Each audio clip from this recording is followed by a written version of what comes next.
Well. Clemson Tiger fans, college football fans, welcome back to another episode of the All In Show right here on Clemson at the voice of college football.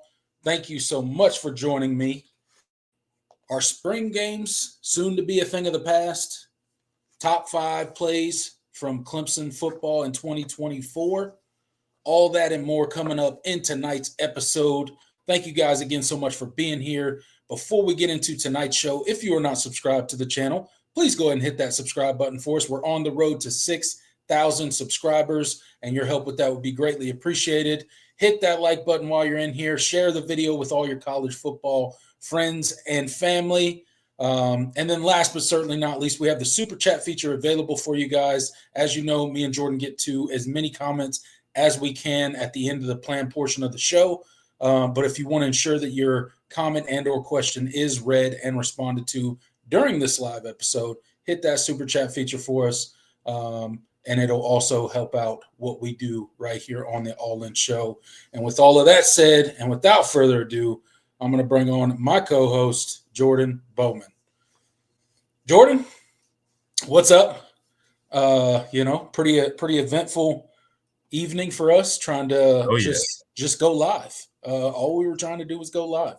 StreamYard felt like being an asshole, so we had to make a boss call real quick, get some things handled. That's but right. We're here after a painstaking 20 minutes past the scheduled time. But thank you guys for tuning in. Seriously, because we love doing this, and we were very frustrated with all of that. So we don't make that a habit. For those of you that are new here, we don't. That's not a normal thing. So we will definitely try to be on time next time. Yeah, for sure. But we got a lot to talk about, and we already spent 20 minutes of our normal time. So I'm ready to get into it. How about you? Yeah, let's go ahead and dive into it. We're already way behind. Quick shout out to the comment section before we do get started. Intelligent Savage in here first tonight. Thanks so much. Death Valley Vibes, John Sarian, Isaac Smith.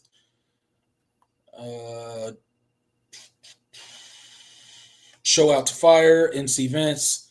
Thank you guys so much for being here. Appreciate your patience.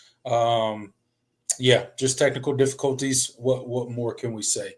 But the show must go on, and we've already ate up plenty of time. So let's go ahead and dive right into it, Jordan. Our spring game soon to be a thing of the past. This is a hot topic going around college football right now. As everybody knows, it is the off season, and there's always a shortage of things to talk about, at least on the field, when it comes to the offseason, but no shortage of college football topics to talk about. And this is one of the hot topics going around right now. Are spring games soon to be a thing of the past? Will spring games end up being just another casualty of the new college football as we begin to know it? That's a great question. Me and Jordan are going to get into it tonight. Jordan, this really started catching fire when Matt Rule, Nebraska head coach, came out with some comments this past weekend when he had his annual offseason press conference to kind of kick off spring and all that kind of stuff. He was asked by a reporter, could he guarantee that there would be a spring game played for Nebraska this season? And basically, in not so many words, he said no. He cannot confirm that there will be a spring game. And he explained his reasoning. And apparently he's not the only college football coach to feel this way. He's not the only – Nebraska won't be the only team doing this. We saw last year Ole Miss do a Pro Bowl style spring game, if you will, where they were playing tug of war and the dunk contest and all sorts of craziness on the field, anything but resembling real football as we know it as college football fans. But mainly the culprits of this, of potentially college football fans no longer seeing spring games as we know them currently, is NIL, tampering and the portal.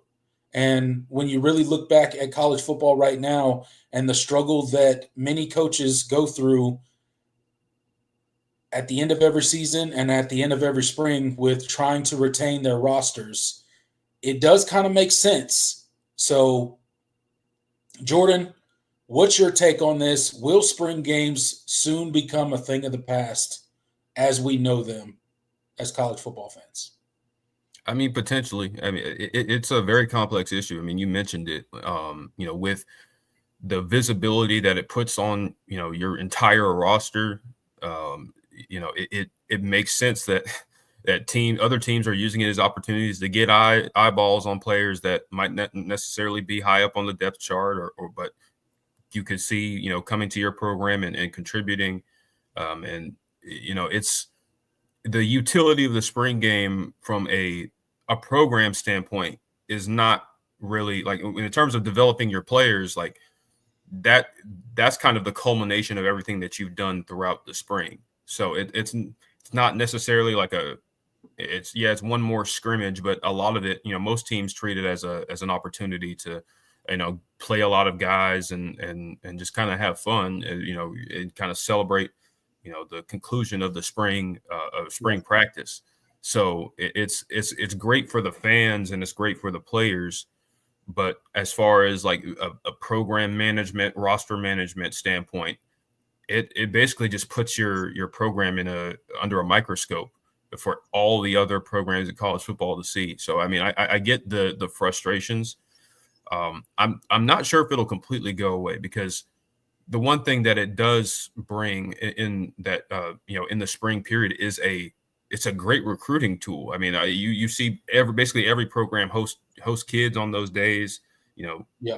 and bring it. It's a great opportunity to get kids on campus to see the program, watch your players in action without taking them to a private scrimmage or practice. And so I think you'll see some coaches go away from it. I'm not sure if we're going to lose it completely, but it is a very Matt Rule's comments made sense, especially since Nebraska is a program that, hey, like, they are not on the higher end of. I mean, they have a really good NIL budget, but they're not on the higher end as far as their roster is concerned. So they're still very good enough that they have a lot of players that can play at other Power 5 schools, lower G5 schools, and things of that sort. So it kind of puts them in an interesting kind of position where they have to really, really fight to hold on to players, because they don't necessarily just have tons of 4 and 5-star talent that you say, okay, we let this kid leave and we'll probably be fine at that position. Like, they have some really good players, but it's not they don't have a robust roster. And especially with them being in the Big Ten and the caliber of teams they're having to compete with, that's going to be a concern for a lot of those teams. And even for the bigger programs, the Georgias, the Ohio States, the Alabamas of the world, like they still have to, when they do those spring games, they have to make sure that they're, retaining and holding on to their players as well, because they're going to have 4 and 5-star kids that are lower in the depth chart playing in those games that the other teams are going to get eyeballs on and say, okay, well, let's see if we can get him to enter the portal. So it is a thing I think you're going to see some coaches move away from, but I do think some of the positives is in regards to recruiting, and also just the spotlight on your program it brings in a time when there's no football on. I think those things are also valuable. So it'll probably be a case-by-case basis, depending on the coach and what they value and kind of their feel on where their roster is and their ability to retain their players. Yeah, I kind of view this in the lens of, once it starts happening, it's probably going to grow.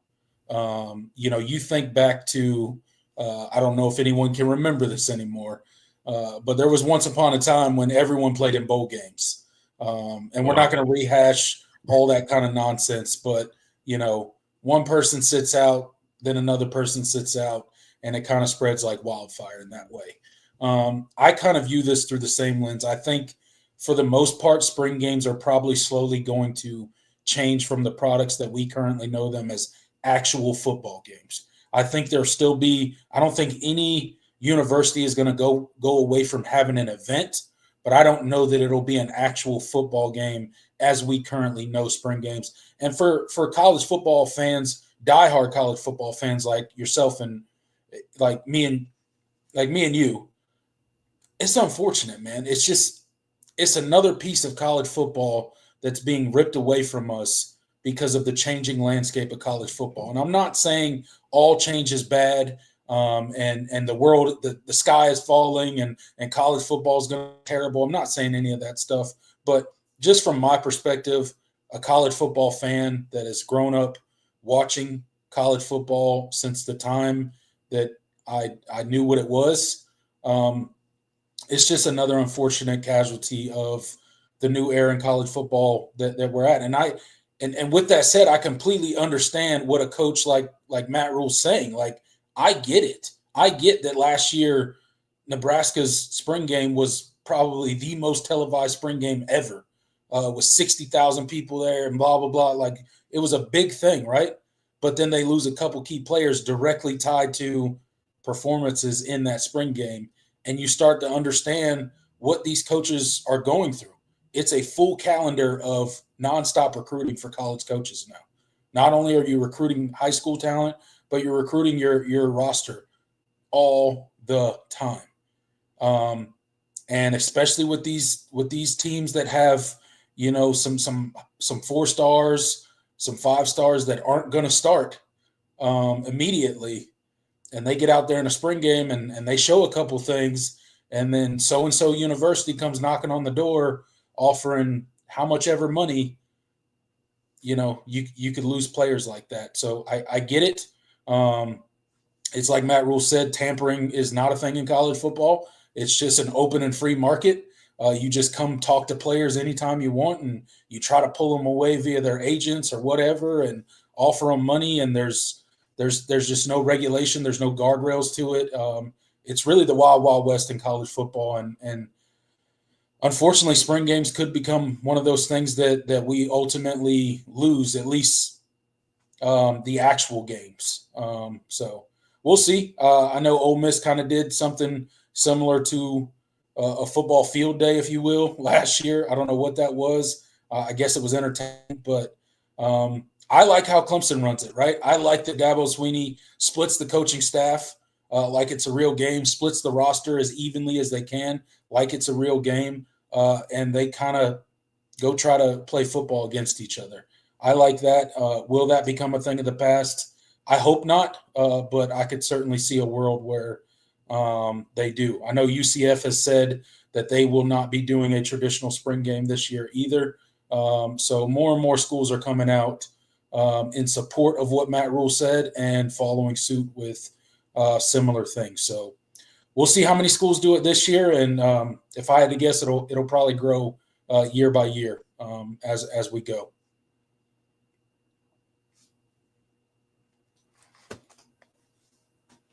I think we might have lost Jordan there. I'm not sure, but we'll go ahead and leave the spring game there, guys. Appreciate you guys showing up tonight. Give me 1 second. On the Move every Tuesday at 1 p.m.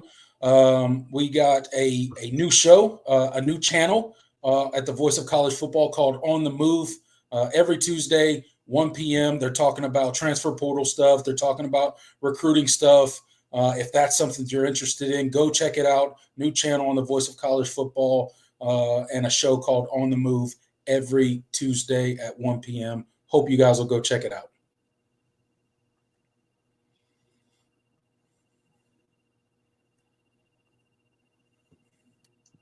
We do. We just got a super chat. Okay. From Koozie. What's up, my man? Thank you for the $10. He says, JoJo Pookie Bear looking good tonight. I'm not going to say that next part. 10 out of 10. Go Tigers. I appreciate it, man. You're looking good yourself. Congrats on the baby. Well, I mean, it's been how many months? How old is she now? It's been a good minute now. So you are well into fatherhood, as my co-host knows all about. So, hey man, hopefully sleeping a little bit better these days. Now that it's a few months in, I guess. But congratulations, Kuzi. Yeah, you're gonna love it, man. absolutely. Yeah, John. I'm not in Clemson, but yeah, my internet is very sucky. Yeah, I have no idea what happened there. But thank you for the $10. All right, guys, we got 25 people in the live chat right now. Go ahead and hit that like button while you're in there. Get us as close to that 25, 26 number as you possibly can. And that would be greatly appreciated. Subscribe if you have not already, and all of that good stuff.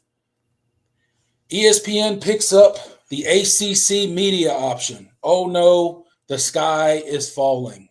Clemson lost, Florida State lost, stuck in the conference until 2036. Right, Jordan?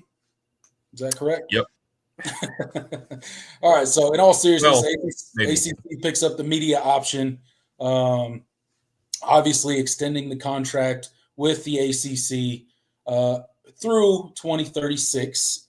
Some other stuff that came out in conjunction with ESPN picking up the media option was that some of the uneven revenue distributions that the ACC is currently considering doing a brand fund, where whatever that means, how much ever amount of money that will be, and then obviously the uneven distribution revenue that they've already talked about before.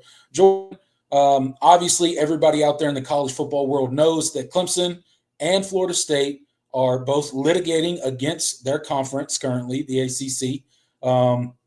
What does this do to those lawsuits? Does this point further down the direction of there will be some sort of mediation take place and some sort of settlement eventually between all parties, and Clemson and Florida State will stay in the ACC for the time being, whatever that time period is? Your thoughts? Yeah, I think this is very much an important start to heading towards mediation and getting a settlement. There have been talks about how they're going to go and go about, coming about that settlement, because one of the main gripes that Florida State, and especially Clemson in Clemson's case, is the exorbitant exit fee and the cut of the deal that they're getting. That's something that's still being worked out, but very much has been in the conversation. And I think, with everything that's gone on in some of the more, less interesting parts of the trial, it's kind or court case, it's been pretty obvious that this is the direction they're going to be headed in. They've agreed, I believe, 3 times to delay discovery. They've been pushing that back. There clearly seems to be a reluctance from both parties involved to get to that phase, because that's when you got to start, digging up some skeletons, releasing some information that they would rather not have public. So this is a kind of the area where I think that ultimately we're going to head down is. I think you're going to see Clemson and Florida State find some sort of settlement. There's been talks about, getting reducing the exit fee for when the media contracts of the SEC and the Big Ten and the Big 12 are up in 2031. I believe they're all up in 2031. Yeah. And there's obviously talks about incentive-based, revenue sharing and brand revenue sharing, which is something that would be a first in college athletics. In terms of like the amount of people that watch you determines your cut of the or slice of the cake. So all of that is kind of things that are being in discussions right now, but it's clear that Clemson is and Florida State are likely going to remain in the ACC, Right. at least for the foreseeable future. But I do think that this has, while the lawsuits certainly haven't led to an exit strategy, there does seem to be, some giving from the ACC side of things, as far as, restructuring how they go about rewarding their biggest brands, and hopefully could keep Clemson and Florida State in a competitive earning market with the SEC and the Big Ten. Maybe, not necessarily making the same amount of money that those schools are making, but, making sure the gap doesn't widen significantly to the point where it becomes like impossible to compete. So this is one of those things that, outsiders are going to view as hot. We told you you're not going to get out of the ACC, and Clemson and Florida State are stuck in all that. But, this is an opportunity for both of those schools and Miami and the other brands in the conference, perceived premier brands in the conference, to leverage their actual worth to the conference and get what they deserve, quite frankly. So, and it will help. Ultimately, it helps the ACC because, one of the things that they haven't done in the history of their conference is really promote their biggest brands, especially in football. I mean, it's always been a basketball conference, and the ACC leadership, and obviously that's changed a lot in the last couple of years. So now, the ACC is in an interesting spot. They're kind of in a PR nightmare because in the two biggest sports, they're perceived as a joke, and a lot of it is their doing. So now, they've got to do something to get your biggest brands in the most, advantageous positions possible, and not worry about and also preserve the stability of the conference for the lesser programs, or the lesser invested programs, I should say. I don't like talking like, it sounds kind of condescending, but you get what I'm saying. Yeah. I don't think, oh man, Boston College is beneath me, but like, they don't invest in football the same way that Clemson does, or Florida State does, or Miami does now. Like, and so for them to be getting the same piece of the pie that, when Clemson and SMU make the playoff, and like, imagine if all of that money, the $4 million that both of those schools made from making the playoffs, was just thrown into the pool of money that is distributed to all teams. Like, that doesn't seem fair. So, those kinds of things, I think you're going to see change. But that's my long rant on it. Yeah, no, I agree with you. And look, from a standpoint of, we're Clemson fans, obviously, we welcome the uneven distribution because it's going to help Clemson get a little bit more money. Now, are Clemson, Florida State, Miami, North Carolina, whoever you want to name as the bigger brands of the ACC, is some quote unquote brand fund that the ACC is going to set aside money, and the uneven revenue distribution and the restructuring of postseason success and how that contributes to what slice of the money you get and what slice of the money you don't get. Is that really going to bridge the gap between the ACC, the top programs in the ACC, what they make, and what the SEC and the Big Ten programs make? Absolutely not. We're not going to get anywhere close to it. It's not going to happen. But any extra that we can get other than what we get now, it helps sustain in the meantime until we get to the final destination of whatever this college football structure is going to end up being. It's not a done deal. I think you bring up an interesting point with the 2030, 2031 date where all the media contracts are up.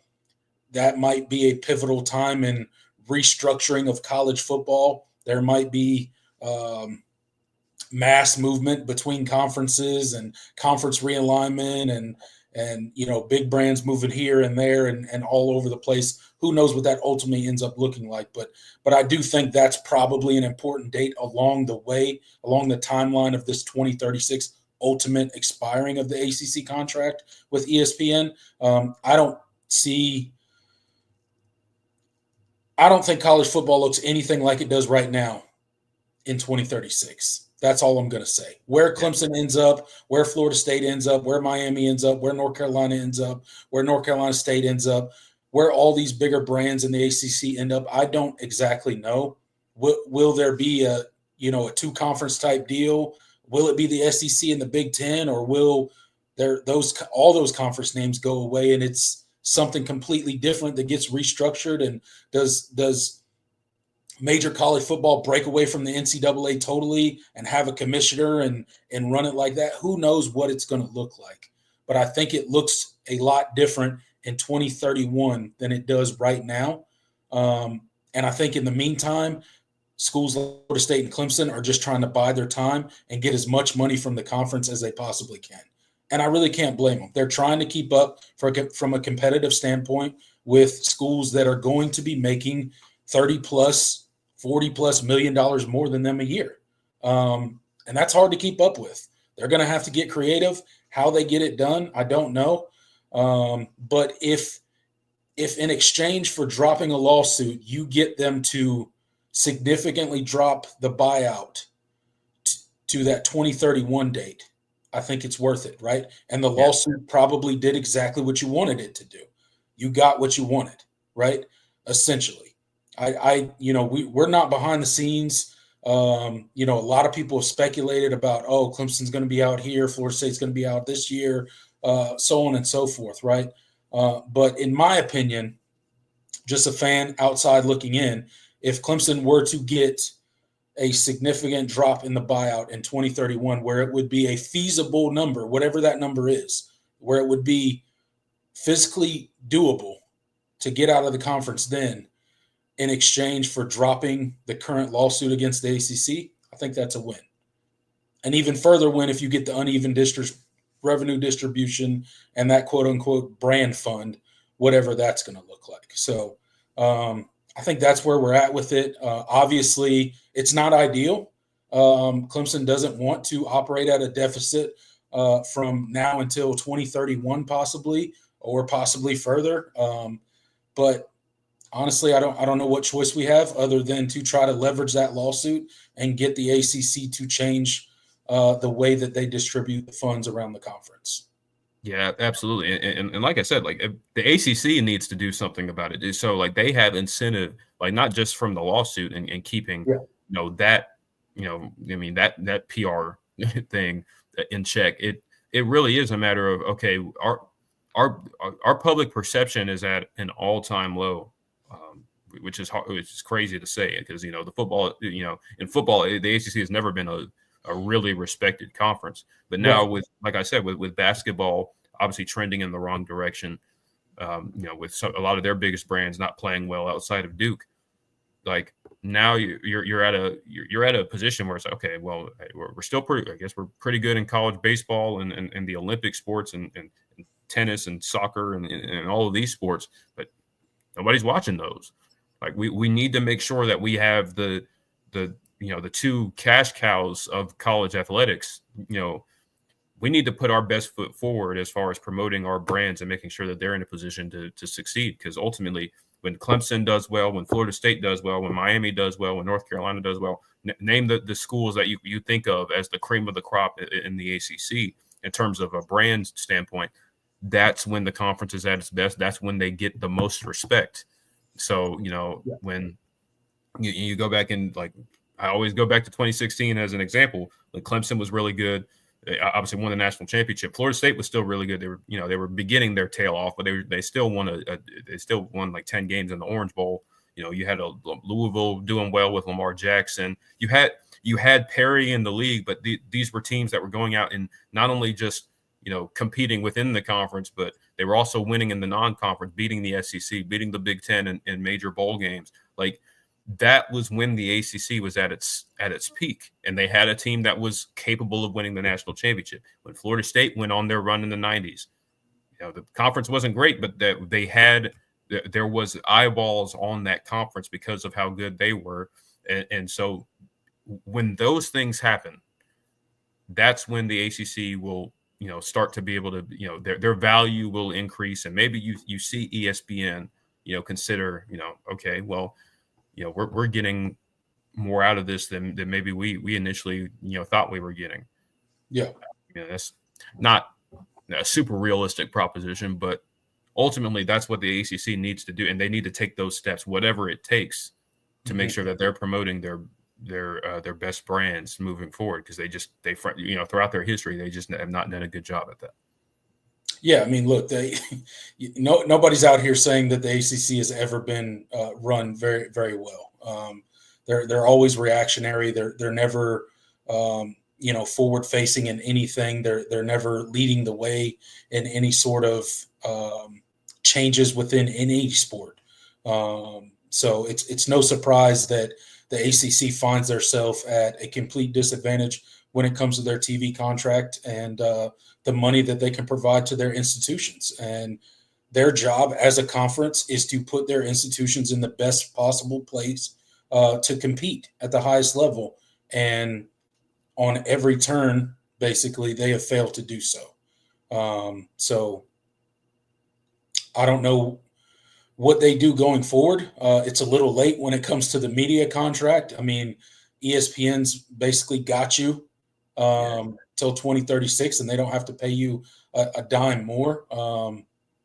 We've hashed that out before. Who signs a media contract that's that long? But anyways, whatever. It's unfortunate. And it's the member institutions like Clemson, like Florida State, like North Carolina, like Georgia Tech, whoever you want to name that suffer from just the lack of leadership at the highest levels in the ACC conference. So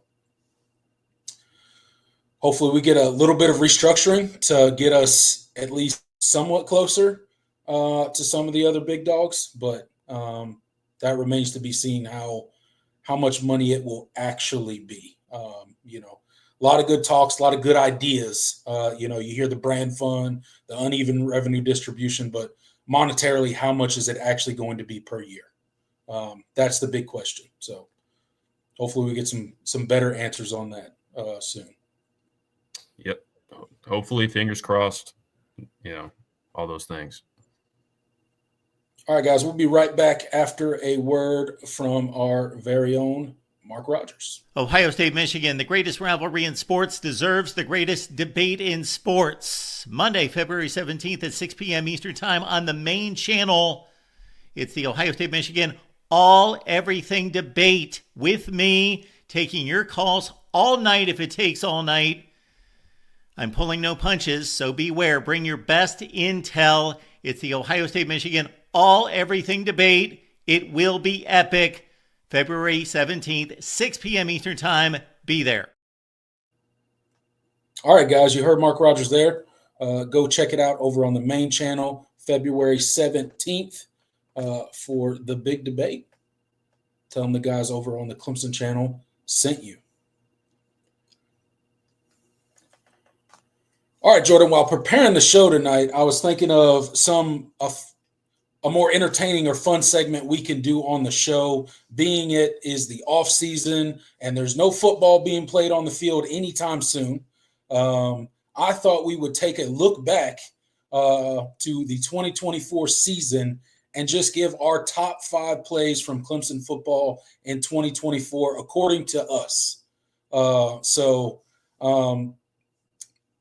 I'll start off with my number 1. I don't think it'll be a huge surprise to anyone in the comment section.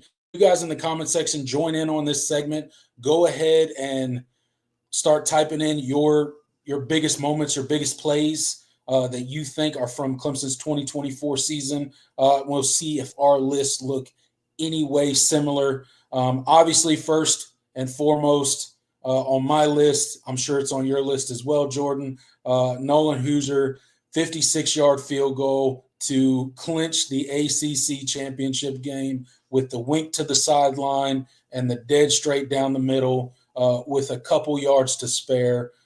Just rocks that 56-yard field goal. Unbelievable. And just a storybook ending to that game and a way and Clemson won it in a fashion that no one would have ever predicted us winning it. So, and not to mention set a record for the ACC championship game with that field goal. So there you go. That's my number 1. That's a great pick. I'm going to start from 5. Okay. So, okay. I want to build some suspense. All right. Although you guys might be able to guess it. But my number 5 is going to be Ashton Hampton's one-handed interception against Virginia Tech. That was just a phenomenal play. I have no idea how he came down with that ball. that was one of multiple, really great plays, and another one probably is going to show up on this list from that game. Incredible play from a true freshman. Had gotten beat the play before. People had people forget that. Like he was in good coverage, got beat on a go route. They attacked him again, and he was ready. He was in phase and made one of the more impressive plays I've seen from a freshman corner in a long time. That was pretty special, and he got to show off just how talented he is. It's still cannot believe he was like barely a 3, he was like a high 3-star coming out, maybe a 4-star on a couple services. I don't know how a kid like that gets out of the state, out of Tallahassee. I don't know. I don't know. Like, shout out to Florida State for not, I know there was, his dad, used to work for them and got fired, so that probably didn't help. But yeah, probably not. Shout out to letting him leave the state and leave their backyard, because we appreciate it, because we needed him in a big way last year, and he came up huge, and none bigger than that play you just mentioned, the one-handed interception. Yeah. All right, I'll go. I'll drop down to my 5th as well. I'll go T.J. Parker, sack, fumble, recovered it himself. Shout out to him. That was an absolute amazing play against SMU in that championship game as well. Just unbelievable, man. Not only do you get the sack, but you force the fumble, take the quarterback to the ground, and then, by the way, recover the fumble while you're at it. So just the trifecta there for T.J. Parker. That is a phenomenal pick. And it set the tone for that game. I feel like that's what people – one of the reasons that Clemson was able to get out to the start that it did, and ultimately hold on to win that football game, was you don't get that if you don't jump up 14-0 on them. Probably, like it's a very different game, and he took over that game. He was phenomenal, and like he did in other games this year. He's first double-digit sack player since 2018. Like that's. And set the school record for forced fumbles. The school record. That just he was only a true sophomore, and he's only going to be better, presumably in 2025. So that's a great pick. My number 4 is probably going to be Cade Klubnik's 50. How many yards? Touchdown run against NC State. First touchdown of the game. Obviously coming off of the App State game, where he put on one of the greatest individual halves of football in ACC history, arguably the greatest, just from a raw numbers standpoint. Yeah. We were all 55-yarder. 55-yarder. Incredible play, because that one was it was designed, but it was perfectly blocked. But Troy Stellato, I think, made the key block on that play. To spring him open down, up the middle, up the seam.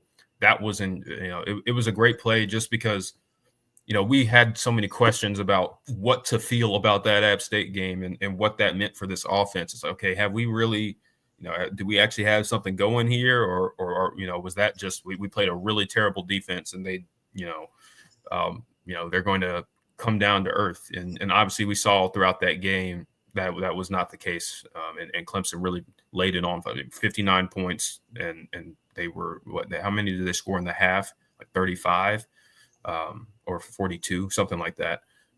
They set a record for most points scored in a half. In that game, I think. So just an incredible performance against a team that had beat you last year. It felt really good, and Cade Klubnik set the tone there. And was like, okay, this team has a little bit, they have something different about them offensively than what we saw in the Georgia game, and what we saw from, pretty much all of last year. So that was a phenomenal play. Yeah. I'm gonna bust out another Cade Klubnik run, a 50-yarder to house it with little over a minute left against the Pitt Panthers, down by 3. Late in the game, needed to make a drive to at least get a field goal and push it to overtime. Garrett Riley dials up the quarterback draw at just the right time. Amazing blocking downfield by the wide receivers, and Cade just absolutely housed it. An amazing play that really changed the season for Clemson, because you think about it, you don't get it done there, and you end up losing that game. Clemson's season looks a whole lot differently. You wouldn't have had an opportunity to go to the ACC championship game. You wouldn't have had, an opportunity to showcase how you matched up against a team to the caliber of Texas, right, in the college football playoffs. So, huge play, I think, that was pivotal in Clemson's season, that 50-yard touchdown run at the end of regulation versus Pitt. Great And pick. the celebration when he jumped on the bench on the sideline, it was like screaming. That was just epic, man. Like the whole thing was just, it was crazy. Never saw it coming, but it was absolutely insane. Yeah, I don't think I jumped out literally, like I jumped like 3 feet in the air. Like that was an incredible. Like I felt like I could go to the combine watching that play. Incredible. Yeah. Great pick. My number 3 is going to be Cade Klubnik's escape sack touchdown pass to TJ Moore against Virginia Tech. Yes, that's a great one. That's a great one. To take the lead in that game. He harnessed his inner Deshaun Watson there. Yeah, that was just an amazing individual effort. That was electric in a tough environment. Virginia Tech had you. It was a 7-0 game at halftime in favor of Virginia Tech after they had that blocked field goal returned for a touchdown. You weren't getting much, offensively. You did put together a touchdown drive to Cole Turner. Great play by him. I remember him getting the unsportsmanlike after, and Dabo chewing him out on the sideline. As soon as Cole Turner went to the sideline on that one, Dabo was. You heard it. Like, if you go back on YouTube and watch the highlights, guys, and you see that play from Cole Turner that Jordan's talking about, as soon as he goes to the sideline, you can hear Dabo look at Cole Turner and like, "Come here." Yeah, you saw the look on his face. Yeah, he was not happy. And Cole knew he was about to get it too. You could see like his demeanor, like he could see his demeanor change when he got out of the end zone and was walking toward and then he locked eyes with Dabo. He's like, oh shit. Oh no. But that was great. But and then you get your defense gets that stop, and you are driving. You had so many drives that just crossed the 50 and stalled out. In that game, and I believe it was a second and 10, or you were behind the chains on that play, coming out of a timeout from Brent Pry, and you just, Cade Klubnik, takes the snap and you just flat out allow pressure basically immediately from the edge pressure immediately, and he just shakes it off from his blind side too. And he escapes the sack. It somehow stays like he basically was turned in the other direction. And, but before he gathered himself, he was almost vertical or horizontal to the ground. Uses his hand to keep himself alive, and then just fires a dart to TJ Moore, who does a great job of working himself open when he saw that the play was broken downfield, and then makes two guys miss, I think. Did a great job. Yeah, two guys should have tackled him before he got in the end zone, but he kind of stops, and then they keep going, and he navigates his way to the end zone. Speaking of the 2nd and 10 on that play, that the one that you were talking about before, the Cole Turner play, that was a 3rd and 10, right? That was a 3rd and 10. And Cade got smacked on that play. Yeah, he got absolutely drilled to the ground on that play. So. Yeah, it was kind of like the touchdown that he threw to Cole against Stanford. Like, it wasn't the same area of the field, but Cade got absolutely lit up on that play. Yeah, he had a couple of plays to Cole where he just got lit up, but Cole came down and made a great catch. That was a phenomenal play in its own right, but. I had to go with that because you took the lead, and I think that was when the life in Lane Stadium kind of went away. You could see Virginia Tech fans like feel okay, we don't. They were like, uh-oh. Uh-oh. Yeah. They finally got one. Yeah. And you could feel it. Like, even watching it on TV, you could see the momentum shift and the energy kind of drain out of that fan base there. So, yeah, it's a good one. I'm going to go. This may be a little bit of an odd one to some people. I don't know, but I'll explain my reasoning behind it. In the App State game, third play of the game, I think it was a 3rd and 10, maybe. Bryant Wesco. It might have been a 3rd and 11 because I think Might have been I think we got it stuffed on 2 runs, it we got stuffed on a run and then stuffed on I believe it was a Tyler Brown screen that went for like -1 yards. I think you were like 3rd something and 11. like that. Yeah, so it might have been 3rd and 11. But Bryant Wesco, 76-yard touchdown pass right up the seam.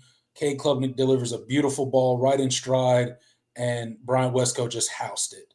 And the reason that I picked that play is the first time from a Clemson fan standpoint that we had truly seen an explosive offensive play in like 3 years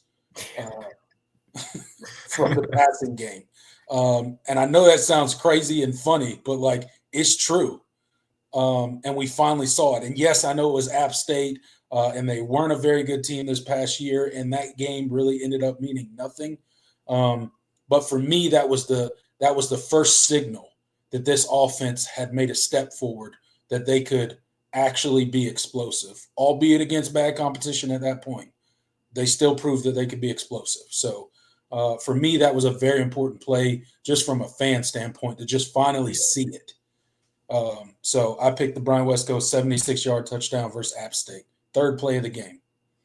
That's a great pick. A great pick. And I can't tell you how many times after that game I went back and watched that play. I still go back and watch that play. Yeah. It just it's one of those things. A death that for people that were at the game, they said that was one of the loudest moments they had heard in Death Valley in quite some time. Because it was just like 3 years of just frustration, just like melting away, and just pure just excitement for like, yes, we finally got it back, right? Yeah. So that you can't describe it any better. It was incredible. It was loud on TV. Like it was really incredible. That's a great pick. My number 2, I won't. It already been discussed, but Cade Klubnik's game-winning touchdown run against Pittsburgh. I mean, that was your season right there. You know, we're having a lot different conversations if you don't win that game, and Cade doesn't make that play. Just a fantastic play call. You know, first and foremost. You know, when you're driving, you had so much success in the first half, and Pitt's defense really started to clamp down, and your defense was starting to crack. Obviously, gave up you gave up the lead on a field goal, and you had given up how many unanswered points at that point, because you were up 17-7 or something like that, and gave up like 13 unanswered. Yeah, something like that. Yeah, to take the lead, like there was no life. It felt like heading into that drive, and Cade just puts together an absolute clinic. Puts the ball, just managed the drive extremely well, made the right passes, and then it was the 3rd play of the drive. Third play of the drive. It just and you mentioned all the things that happened afterward, the excitement, him talking trash to the Pitt fans, they had been giving it to him all game. It was beautiful. It was really awesome. He just saved season. Not single-handedly, because the blocking was fantastic on that play. The play call was fantastic, but his execute, like Cade Klubnik snatched the soul out of the Pitt fans that day. And then proceeds to go on the sideline and give it back to them, because, as you mentioned, they were giving it to that Clemson bench all day long, and they deserved that response from Cade Klubnik after that play. So crazy, man. I think it was 20-17 at the time. He ran it in, and I think there was minute 15 left after that. So What a play. All right, I'll give my last one. I think this is my last one, yes. My third on my list, Adam Randall, 41-yard punt return in the ACC championship game to set up the opportunity for us to get that little pass to Antonio Williams, and then for Nolan to bang that 56-yard field goal right through the upright. So could not have done it without that play from Adam Randall. We would not have had enough time to get into field goal range. So that was probably the biggest 41 yards of Adam Randall's career at Clemson. It was huge. And it couldn't have happened to a better guy because of all the ups and downs that he's been through and the injuries and, getting that start game one against Georgia and not performing the way that, he wanted to, and ultimately getting knocked down the depth chart a little bit by a bunch of young guys. And instead of pouting, instead of feeling sorry for himself, instead of hitting the transfer portal, he kept his head down and he worked. And he contributed in a big way, not only in that particular play, but a couple times down the stretch of the season for Clemson. Didn't have a huge role, but had a role. And then ultimately the playoff game where he had to become our running back. So shout out to Adam Randall, man. He's a real one. He's a real one for sure. Absolutely. I mean, he embodies everything that, we talk about and Dabo professes about this program and what they stand for. So it's a play they absolutely had to have. I mean, and because that game goes to overtime, my confidence in Clemson, finishing that game was extremely low, and just a great play. I believe I'm on my last last play. It should be your last one right here. Yep. Yeah. So my number one play of the 2024 season, I don't think that it's any surprise. It's the same one as yours. The wink, the 56-yard field goal to win the ACC championship and send you to the college football playoff. Just ice cold water in Nolan Hoozer's veins. Just a phenomenal kick. Even crazier that you had to make it a 1 yard more difficult because of your field goal blocking issues throughout the season. And it didn't matter to him.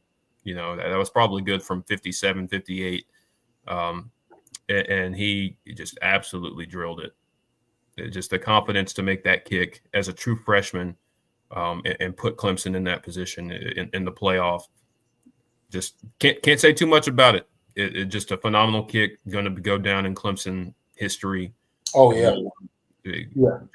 I mean, that's something I'm going to remember for a long time. That's an unforgettable kick, and the just the storyline with the wink just was like the icing on the cake for it. He's monetizing it well. He's got some hats and stuff. Hey, he should capitalize on that from now until forever. The confidence to be able to go out there and do something like that. Because if he would have missed, man, oh man, it would have went real bad the other way real quick. So shout out to Nolan, and look forward to having him for at least 2 more seasons. Hopefully 3. Yeah. Extremely talented kicker. With everything, our frustrations with the field goal kicking were not stemmed from him, and that's at least comforting. With the struggles from last year, that Clemson, it feels like they have a really good kicker, and I think Nolan is going to leave here as one of the best to do it. No doubt about it. He's just going to get better and more confident as his career goes, and if we can figure out how to protect, I think he'll have a very successful career as a Clemson Tiger. All right, guys, so that's our top 5, according to me and Jordan, of the top plays for Clemson football in 2024. Get into the comments and let us know what your top plays for Clemson is, or what your top plays were for Clemson in 2024.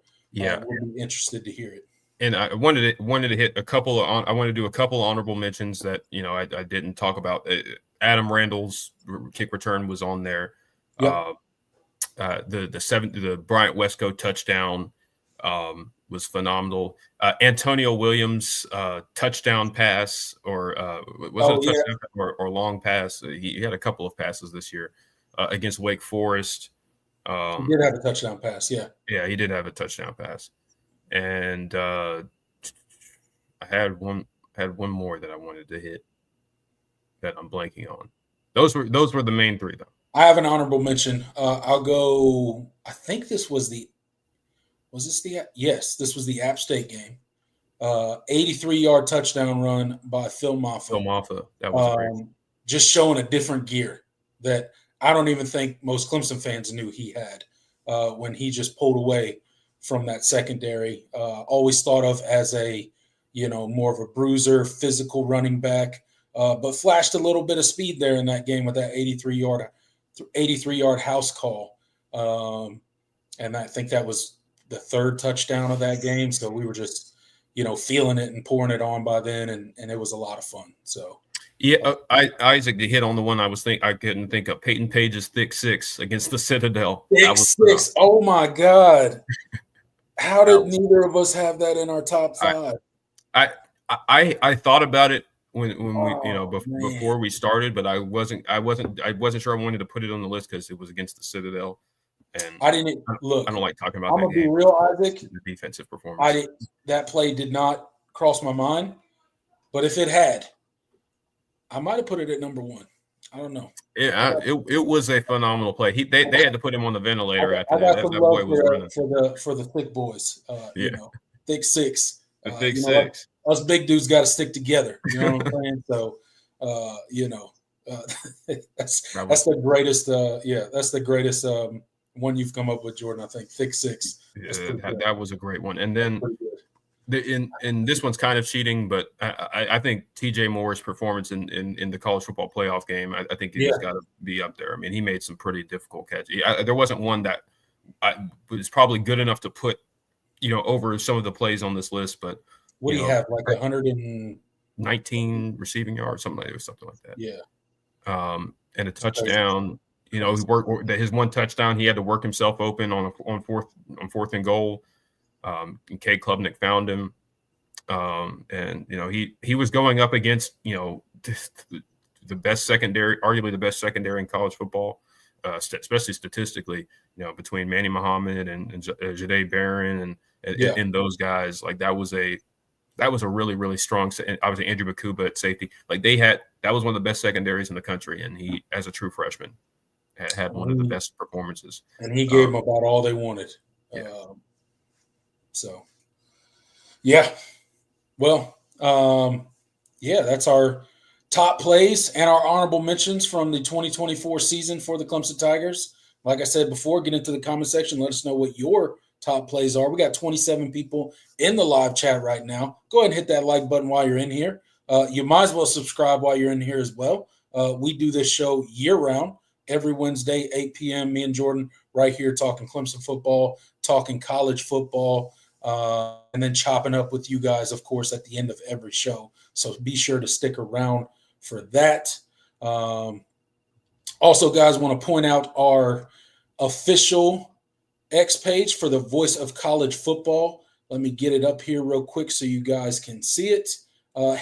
Head over to X, search the Voice of College Football Network. And you hit that follow button right there for the best discussion, debate, and analysis with no offseason, tons of college football content, news, streams over there, all sorts of stuff. So hope you guys will go check it out and give it a follow. Also, give our buddy Jordan here a follow. You see his handle right there underneath his picture. Be sure to give him a follow as well. You will not regret it. Absolutely. Also, guys, one more thing before we move on to the next segment. The Voice of College Football, Mark Rogers, has released his first book. It's called Disputed National Champions, College Football's Historical 1990s Reset. If you guys are interested in kind of the BCS and how we kind of crown champions and in the 1990s. It does a deep dive basically into how college football made its championship decisions in the 1990s and that pivotal decade that reshaped the sport in unprecedented ways. So go on over to Amazon. You can get a paperback book for $9.99. It's a great read. It's got tons of stats in there, tons of history, all in one convenient book. It's an easy read. Go check it out. I promise you won't regret it. You can also get it on the Kindle app if you got a Kindle for 99 cents. And be sure to leave a review. That would really help us out. It's just a good book to read. I have it. And it's a really good book.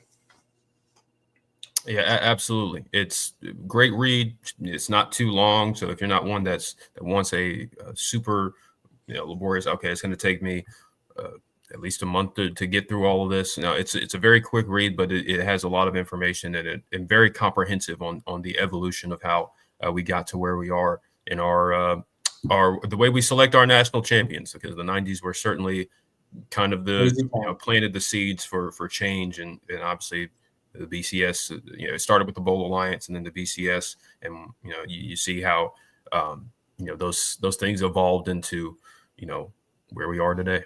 That's right. Yeah.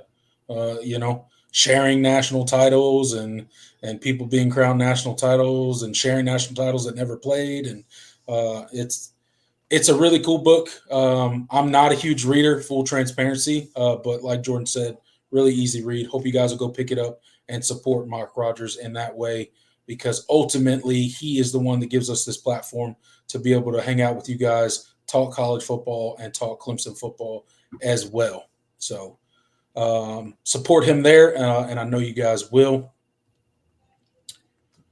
Jordan, as we know, we are in the thick desert of no college football games, which some affectionately refer to as the off season. And the off season is a great time for lists. Everybody likes to make lists. Way too early top 25, way too early Heisman, way too early this, way too early that. And On3 is no different than any other major sports media company. And they came out with a couple lists of their own. A couple of their writers came out with their individual top 25 head coaches of college football list. And we're going to go through just one of the lists. Obviously, we're not going to go through every single top 25 college football head coach list that's out there. But we will go over one, and that's this one right here. This is from our good buddy, Ari, over on On3. And this is his top 25 coaches of college football, according to Ari Wasserman over on On3. And we're going to kind of give our thoughts. You guys get into the comment section. Give your thoughts. What do you think about this list? And we're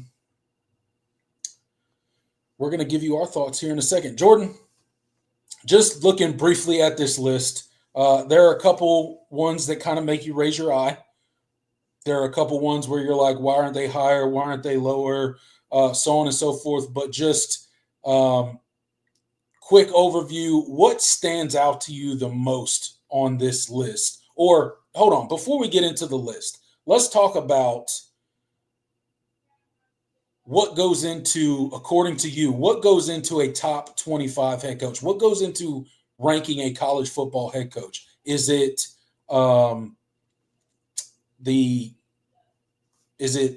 national championships? Is it conference championships? Is it recruiting? Is it longevity or consistency of their program? Is it being able to perform at a high level at multiple places, multiple stops along their career? What goes into a criteria for ranking head coaches in college football, according to you? Yeah, that's a good question. You mentioned all of those things. When I I mean, I'm not one that's how you're making these lists. So let's let's take what I say with a grain of salt. And it's not easy to do these types of lists, but I do try to be comprehensive. You have to be able to balance. Like, okay, I know I get the what have you done for me lately type of mentality as far as when it comes to college football head coaches, and are you winning right now? I do think the merit and the accomplishments do need to factor in a good bit. Consistency and longevity is valuable. Not necessarily a super. It doesn't have to be a highly weighted criteria, because there are some guys that they've been good, but they haven't been good for very long because they haven't been coaching for very long. So you want to be fair to them as well. But I do think that you have to be able to balance those. And when I look at a list like this, I think that was what Ari Wasserman was going for. Yeah. But it doesn't seem like the criteria was consistently applied. Now, I'm sure, I don't have his article up in front of me that he probably has accompanying this list to see some of his reasoning. But he had explanations for each football coach underneath his list. Yeah, I thought so. But we don't have time to read his entire article on here. Yeah, and but you can go check it out. Starting with let's just look at the top 10.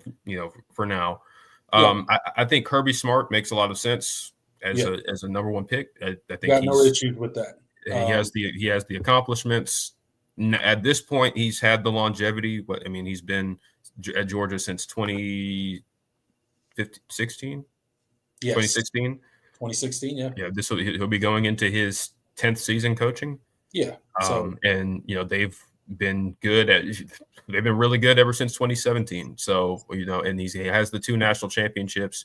The program, he's still recruiting at a really high level. I know they didn't have the best season, based on their standard as of late, but they still made the playoff, won the SEC. I think that that goes a long way. Ryan Day at number 2, I think is. I think as far as the what have you done for me lately, I can kind of rationalize it, but he just won a national title. But when you consider some of the things that have happened over the past few seasons, whether it's not beating his rival and all of those, and losing winnable playoff games and things of that nature, like, it's like, okay, has he really jumped to the second best coach in the sport? I mean, in a playoff, in a situation where he made a 12-team playoff where he didn't play for his conference championship, lost to his rival, and it was one of the more empty as far as empty as a national championship can be. It felt like it was. So I think that's absolutely. I mean, I can rationalize putting Ryan Day at 2. Yeah, I can rationalize. 2. I guess you could debate whether he's 2 or not. I do think he's a very, should be near the top of every top 25 college football coaching ranking. Just because I think this season did do a lot to dispel some of the things about Ryan Day that he couldn't. Ultimately he couldn't win the big one, right? And he obviously still lost. You mentioned he didn't play for his conference championship, still lost to his rival, but you did go have a great playoff run where you beat Tennessee, you beat Oregon, you beat Notre Dame. You had a really good run in the playoffs, and you were pretty dominant the entire way. So I think that spelled some of the concerns that people had about Ryan Day. It's crazy to think that this guy was, quote unquote, on the hot seat. And I want to say, Ryan Day is a good coach. I always thought that was stupid. I mean, look at his winning percentage. And one of the knocks against Ryan Day, and will always be a knock against Ryan Day, is he took over a Ferrari, right? He took over a program that was at or near their height, right? The cupboards weren't bare. They were littered with 4- and 5-star talent. Think what you want about Urban Meyer, but he's a guy that can acquire a lot of talent He always has issues wherever he goes, but he wins and he acquires a lot of talent. So that's the kind of program that Ryan Day took over. And ultimately, that's always going to be a dig at Ryan Day for rival fan bases or just people that are critiquing Ryan Day's coaching resume, if you will. The fact that he, quote unquote, didn't build Ohio State. He's just kind of maintaining what was there and ultimately got him back to a national championship. So, I think that went a long way in him climbing the rank. Is he number 2? Lots of people can debate. The thing with these top 25 coaching lists, there's so much subjectivity. All the things that I listed at the beginning, the national championships, conference championships, consistency of the program, ability to recruit and acquire talent.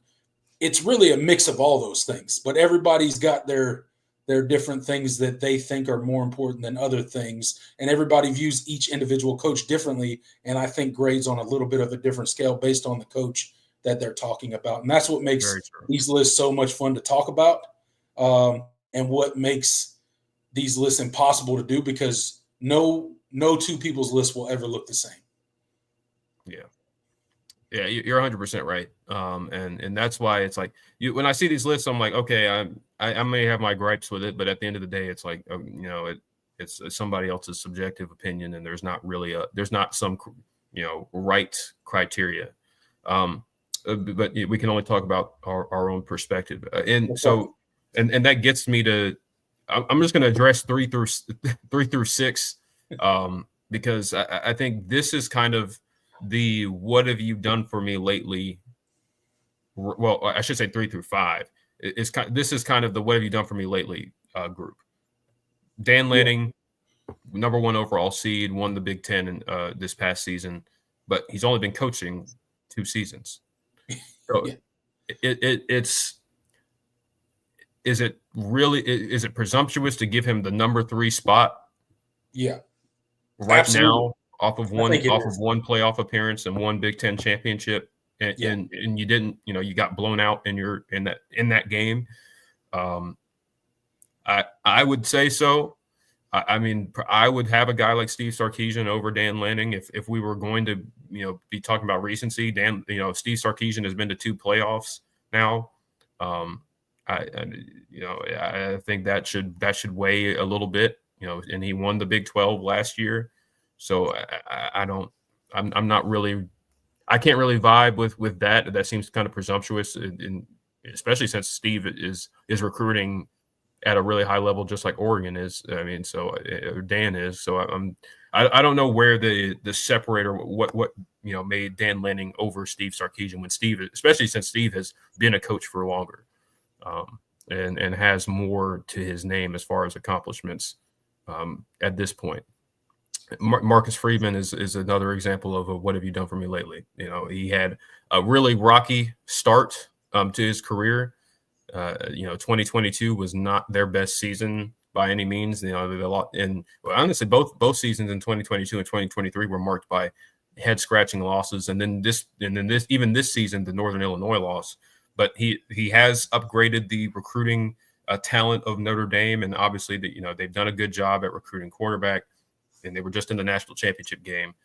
So I get having Marcus Freeman this high, but when you look at these 3 coaches in totality and have them over a guy like Dabo Swinney, who has two national championships, I think that's where the conversation starts about. I think people grade Dabo on a different curve than a lot of other coaches because no doubt. He's kind of been a victim of his own success.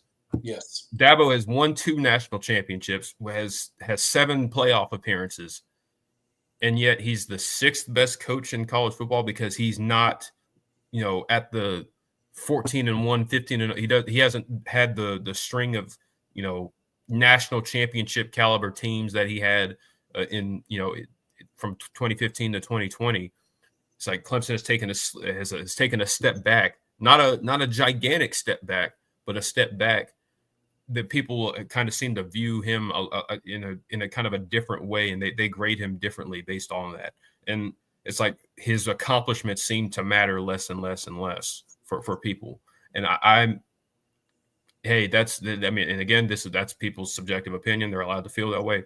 I just personally, biased aside, it's easy to say bias aside, but you can't really do that. But acknowledging my bias, I don't see how Dabo Swinney is any lower than fourth. Really, I mean, I think he should be third, but I don't see how he's any lower than fourth. Especially coming off of a playoff appearance in a conference championship. If Clemson had gone if they had gone 8-4 or 7-5 or had a season like that, another season like they did in 2023, okay, we can start having a conversation. But it's Clemson had, despite what people have created this narrative about Clemson as a program, they did reverse course a good bit this past season.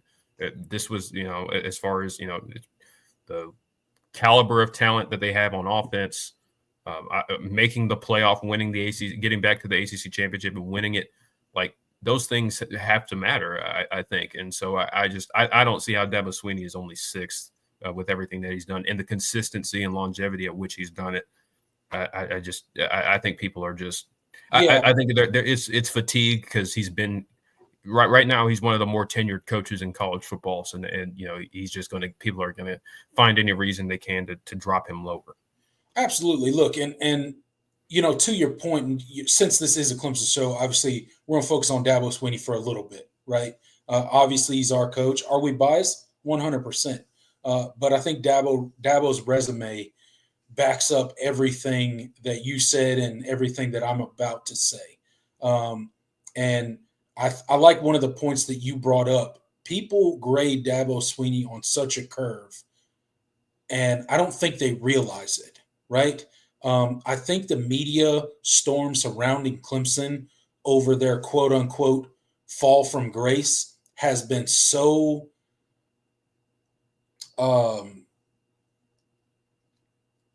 over-exaggerated, over-exaggerated, so intense, hyperbolized, whatever that people's opinion of Clemson and how far they actually fell and how far Dabo fell are a little skewed, okay? And I'm going to just outline some stuff here, right? For me, with Dabo Swinney, I do give him a leg up on a lot of coaches. Let's use Ryan Day, for example, because I just talked about one of the dings on Ryan Day is he didn't build Ohio State. He took over as Ohio State was at or near its height, and he has, yes, maintained, which is not easy. I'm not saying that's easy at all. I'm not taking anything away from Ryan Day. But Dabo Swinney didn't take over that at Clemson. Dabo Swinney had to build Clemson from the ground up. Clemson was not a powerhouse football program when Dabo Swinney took over, and he has propelled them to at or near the top of college football for over a decade and a half now. I mean, it starts there for me, that he built it from the ground up. He's got 9 conference championships. He's been to 7 college football playoffs in the last 10 years, 2 national championships, right? So you can rattle off all that. The wins speak for themselves, okay? But I want to focus on the stuff that Dabo gets gigged on, right? And really what we're talking about here is essentially a 3-year span, 2021, 2022, and 2023. That's the quote-unquote fall of Clemson football from the national championship powerhouse that they were for those 6 or 7 years there, right? That's really what we're talking about. So let's look at the records. 10-3, finished second in the Atlantic, right? 6-2 in the conference in 2021. 2022, they were 11-3, won the conference. And then 2023, they were 9-4, and lost 4 games in the conference. That was by far the worst year, right? And then this year, obviously, we know what they did.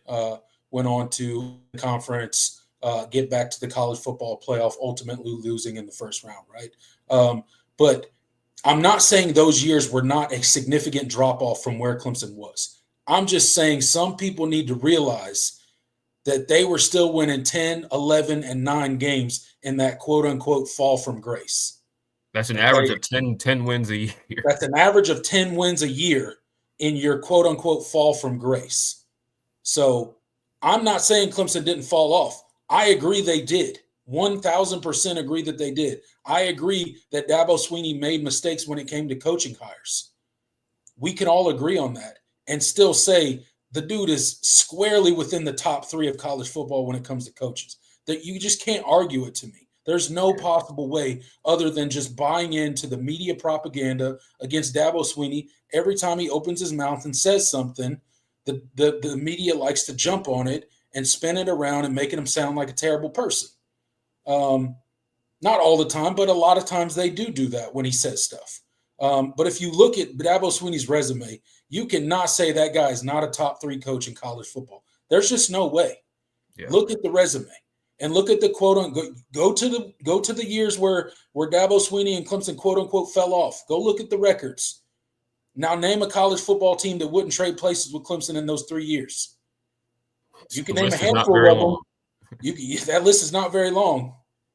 So I just want to remind people that go look at the fall off. Go look at the actual numbers.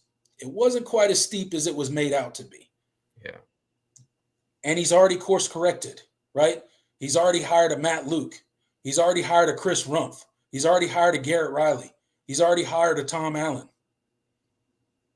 He didn't just stay pat and was like, oh, I'm going to, stay here. No, he's still competitive, still wants to win.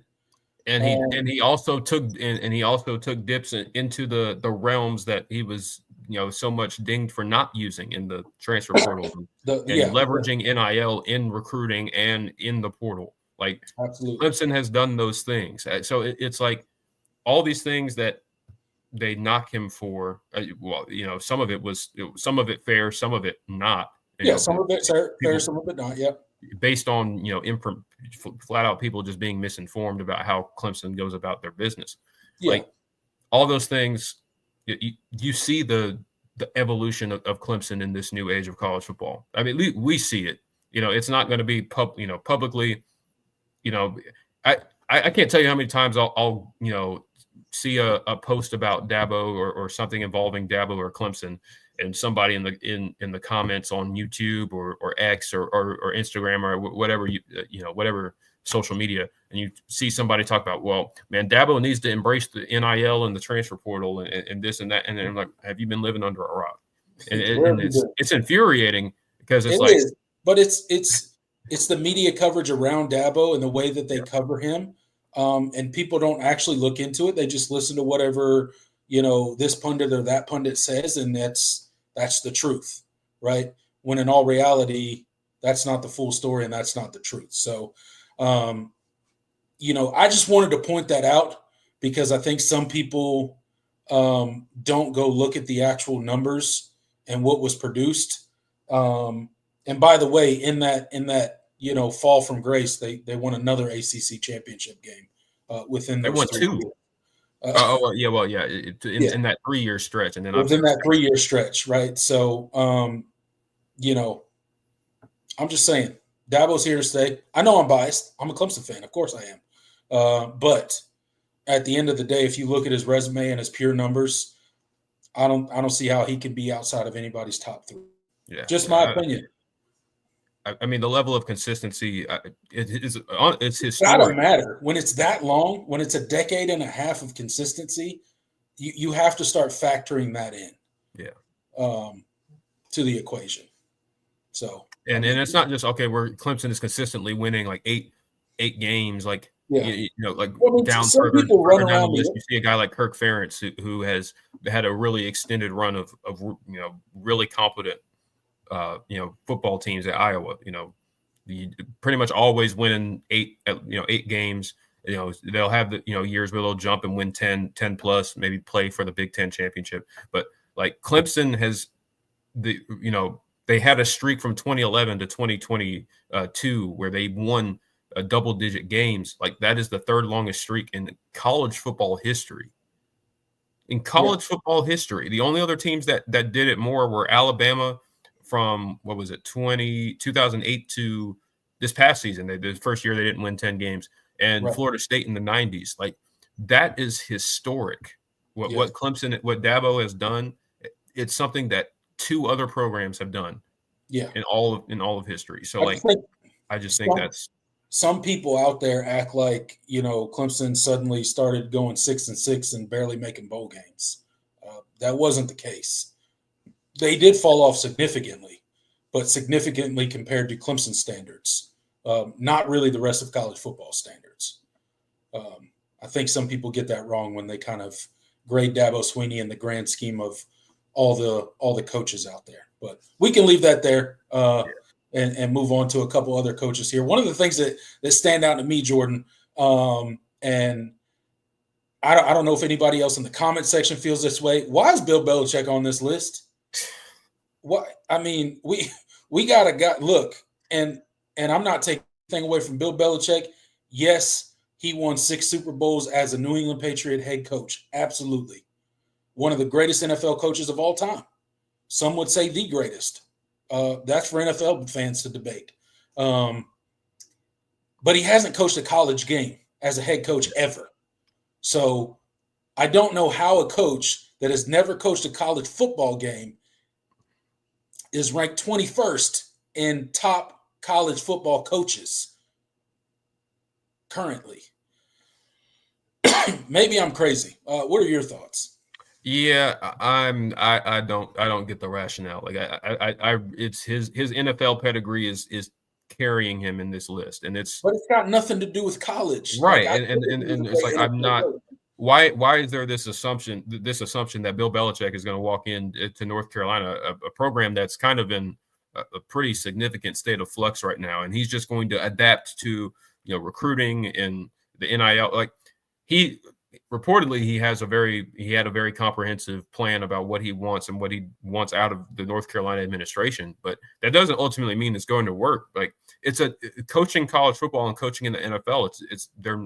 It's apples and bowling balls. Like it's the same sport, but other than that, but all the surrounding things that you have to be mindful of as a college football coach are completely different responsibility wise than an NFL head coach. And I don't understand that placement at all.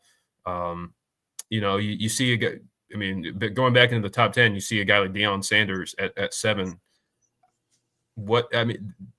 Colorado had a really nice year, bounce back year. It won 9 games. Travis Hunter won the Heisman, like all those things. That was a great season after a rocky first year. That's enough to jump him into the top 10 in college football coaches over guys like Kyle Whittingham, who's been one of the epitomes of consistency in college football at a program that's not, historically like a phenomenal program. Kalen DeBoer at Alabama obviously had a really up and down first season for, especially by Alabama standards, but he played for a national championship last year at Washington. Like He's won everywhere he's been. Even Josh Heupel, who's resurrected Tennessee. Like what has Deion done to jump those coaches? I'm not really sure. I'm not understanding the placement there. It doesn't really make sense to me. Like it just honestly, you go through 10 through 20 and you see the names and you're just kind of really. I'm not really sure what he was going for here, because it just seems like it's a mismatch of different criteria. I mean, Mario, like 19, Sharon Moore. Yeah, Sharon Moore. He ranked 19th. They went 8-5. He's had one season as a head football coach at the Power 4 level, and it wasn't a great season. They weren't a great team. Coming off of a national championship, right? I mean, no fault to his own. They lost a lot of pieces. Like, I'm not saying he should have been competing for a national championship again, and I'm not saying he won't be a good coach. He might end up being a great coach at Michigan, but he hasn't done anything to deserve ranked number 19th. Not yet. Yeah. Just Brent Venables at 23. Why is he 23rd?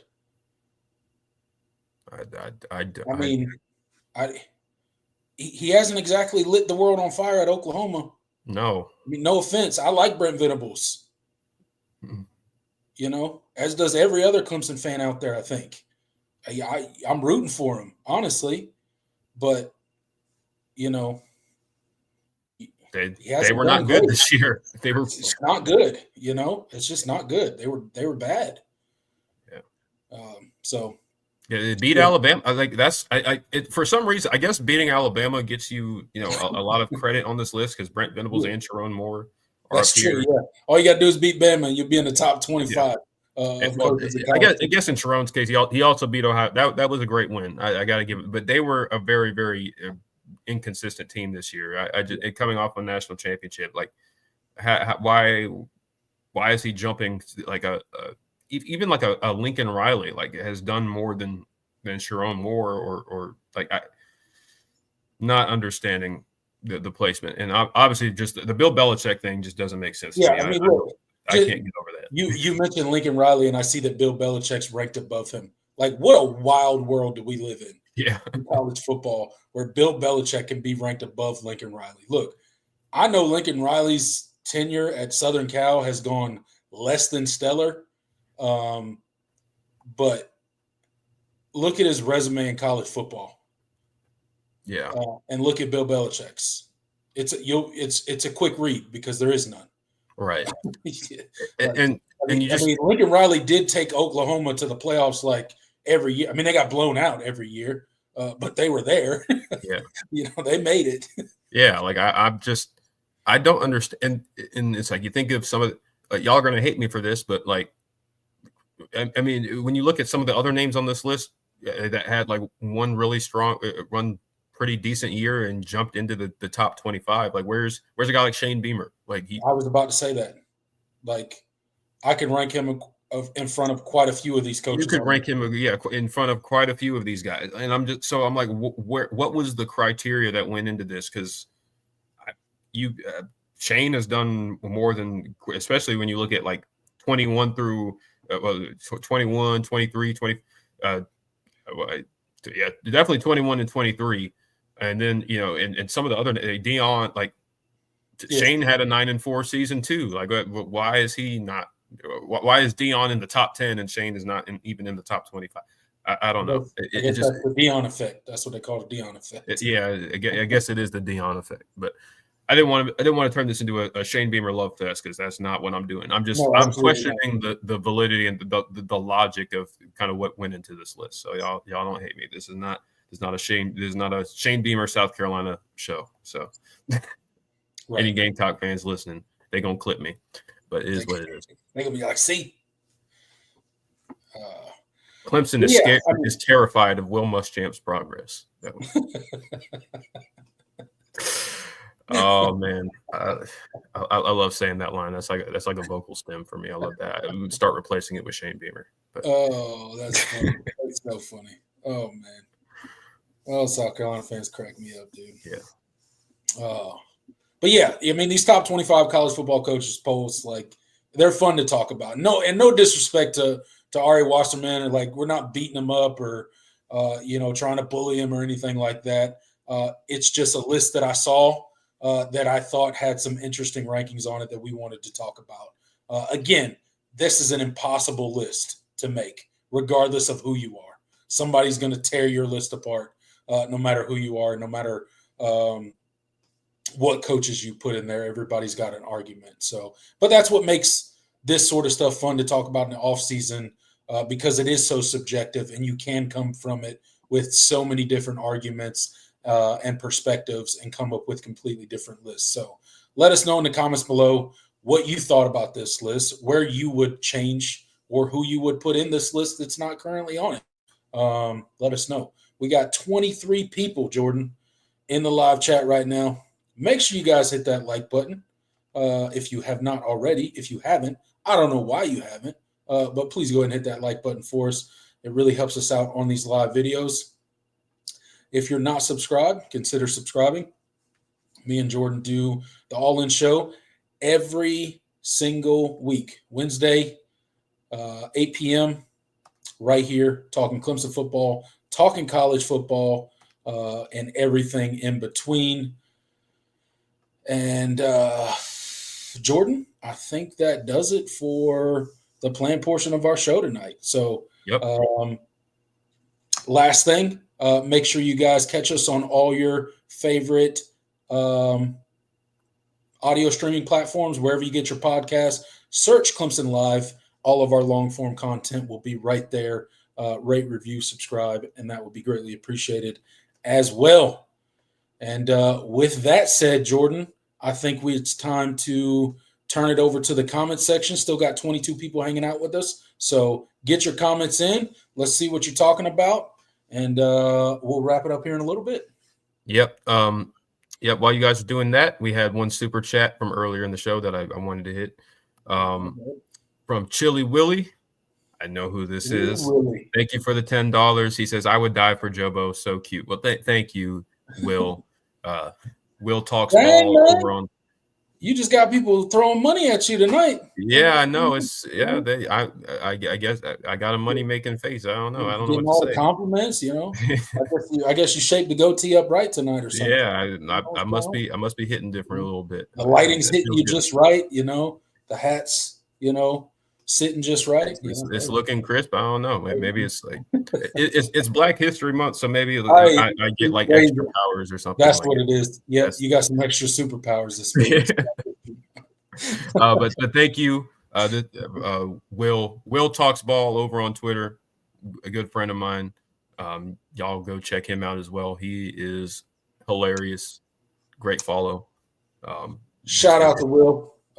AKA Chili Willie. Love that name. Love that name.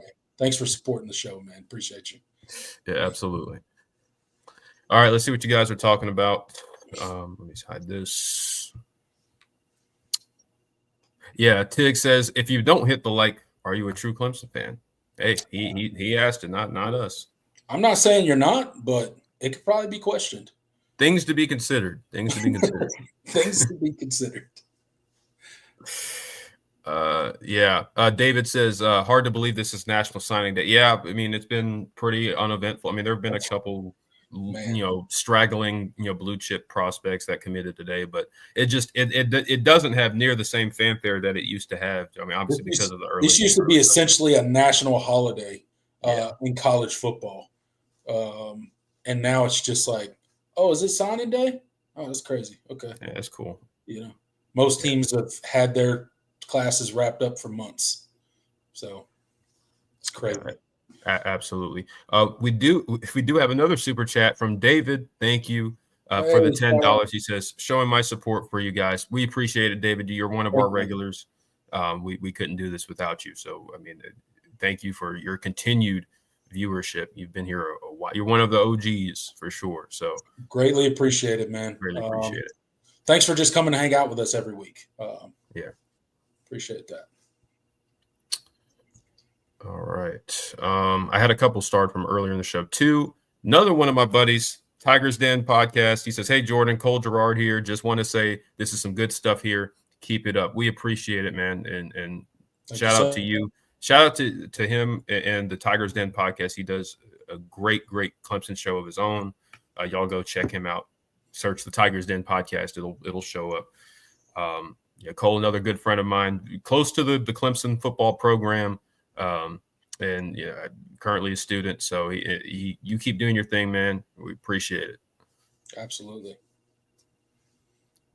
And another one of my Twitter buddies, Dev, he says, how can Dabo beat Lenoris? The people are asking. Dev, one of my favorite Gamecock fans. I don't know. We'll have to wait. We'll have to wait until rivalry week 2025 edition to find out. Yeah, we will see. We will see. My guess is that Sammy Brown will be on the field for all 4 quarters this time, though. Yeah, one would hope. I would venture to say. One would hope. Health, being a factor there. Yeah, absolutely. Scrolling back a little bit. Yeah, Intelligence Savage says most people outside the program don't know or understand all the kids in the transfer portal fit the program, so it's just all outside noise for me. Yeah, I mean, and I think that's kind of how you have to treat it. It's frustrating sometimes when you have you read something and you just know it's false and you get frustrated because it's like we all have some personal investment in this in college football. It's unhealthy, but it is what it is. We're all sickos in some way. So it can get frustrating when you see things that are blatantly false and people are, jumping on a bandwagon, not really thinking for themselves or doing their research. It's one of those things, and it's like Clemson is Clemson. They're going to operate how they do, regardless of the outside noise, and I mean, you kind of have to do that as a fan a little bit as well. So it's what it is.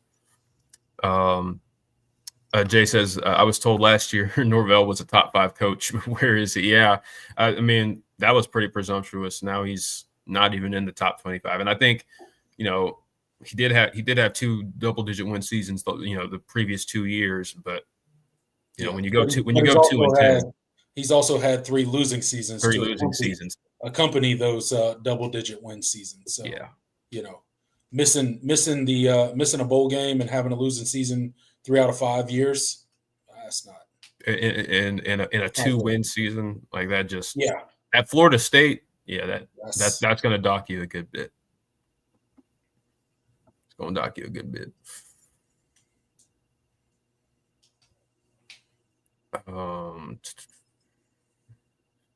Tick says Old Bill needs to be ranked 101st, not 21. Yeah, I mean, it needs to be ranked last. Yeah. You would be able to justify him being last more than you can justify him being a top 20 coach, a top 25 coach in college football without having coached a game. Like that just you'd have to put him last or in front of whoever is also coaching their first game this coming season as a head coach in college football. Yeah. But he can't be above anyone that's even coached a season in college football. Yeah, and where's a guy like I didn't even mention him. Where's a guy like Fran Brown? Like he wasn't on that list either. Had a great season at first year at Syracuse. Like all it takes is one really good year to jump into the top 25. Apparently, why is it Fran Brown there? Apparently, just one season, you pop right up there, or no seasons in Bill Belichick's case. Yeah, I don't know. Yeah, it's be a big name, and you'll jump right up there. Yeah, I don't. Didn't understand it.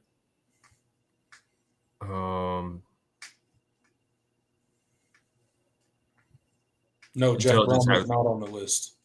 Yeah, no, Jeff Brom wasn't. Yeah, Jay mentions that. Yeah, but Jeff Brom was not on the list. I don't understand that either. Yeah.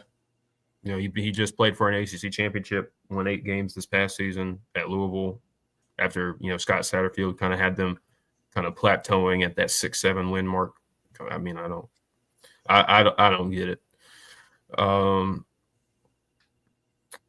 Intelligent Savage says, hear anything on Chris Denson moving up 1 star to a 4 star? Yeah, I believe he got a ratings bump on, I want to say on 3. On 3 was the only people that gave him his 4 star.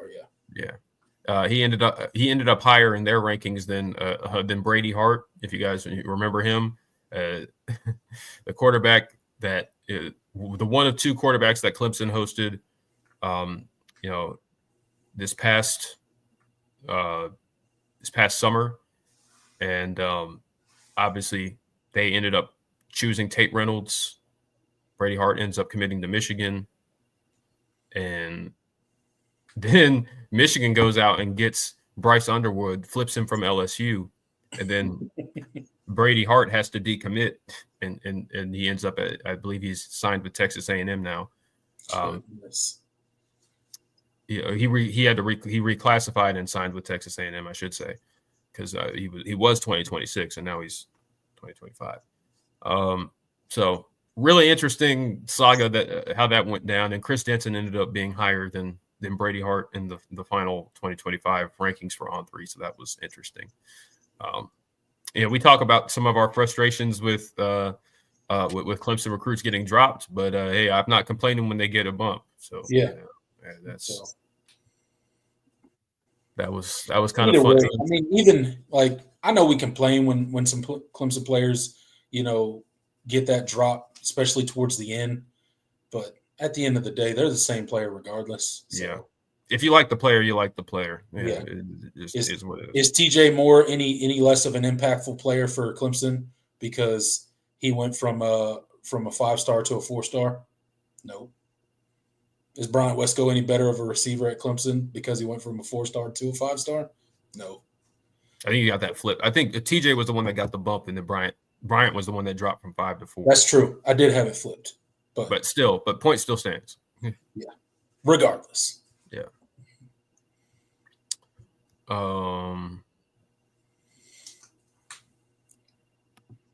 Tig says, how many games have the Chickens won over Clemson the last 10 years? That would be 2.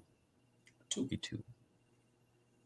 Really puts things in perspective. Both in Clemson, oddly enough. Yeah, both in Clemson. And that's one thing that's been funny about the discourse. Like when I see Clemson and Carolina fans going back and forth, it's like, oh, we've won the last 2 in your house, and it's like, well, you haven't beat us in your house. When's the last time you won in your house? Yeah, like what? Okay, like I mean, congrats. Yeah, good for you. Good for you. Yeah, I just says more about your stadium environment that you haven't beat us in 10 years in your house. Like what? Right. Okay, like cool. I mean, it's they get bragging rights for winning this past year, but it's like, for sure. But when you're talking about, it's like, oh, we won this many in the past, this or this, or we won this many in your house. Like, okay, well, let's not forget recent history, but is what it is. Is what it is. I'm not going to deny them the bragging rights. That's how this works. Just going to have to go and take it back. This past season, with this next season, like we did in 2023. Just what you got to do.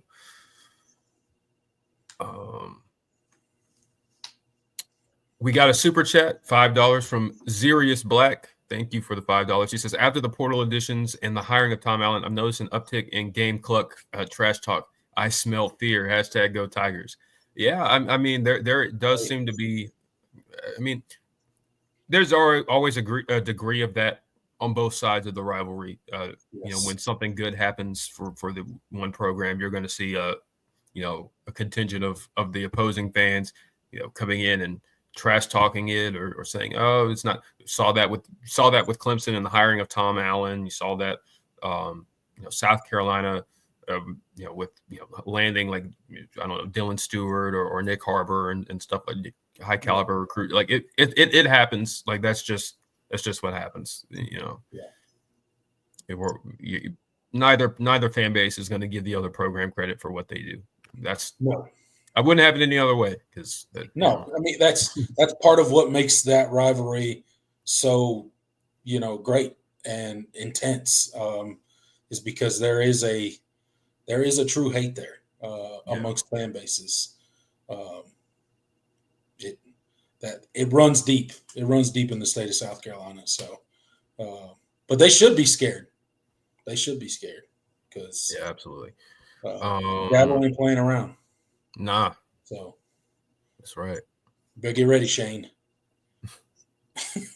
Yeah, there's going to be a lot on the line next year, and there's going to be a lot invested. I mean, there always is in that game, but for Clemson especially, Mm-hmm.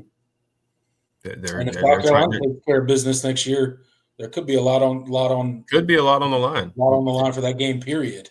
Yeah, South Carolina is a team I've had. I don't know how to feel about them because they returned such a talented quarterback in Lenore Sellers, but then they lost so much on defense. So it's like, okay, they have a great they have a really good portal class, but like, are all those pieces going to fit?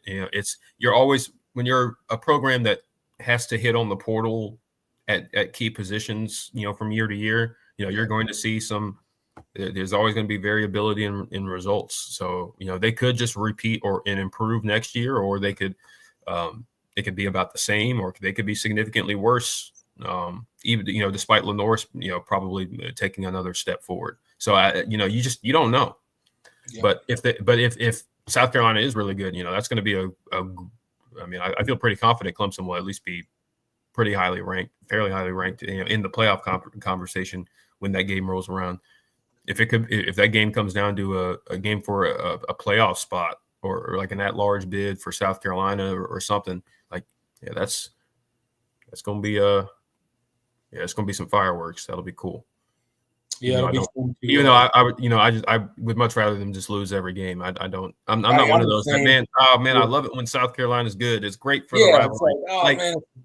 Yeah, no. Like I can acknowledge that, like, when both teams are high are really really good. Like it's good for the visibility and the like stature of the rivalry. But I don't care about that. I don't care. I could not care less. If I could have it my way, South Carolina would go 0-12 every year, and we finish with us destroying every single year. No It's doubt about it. I'm with you.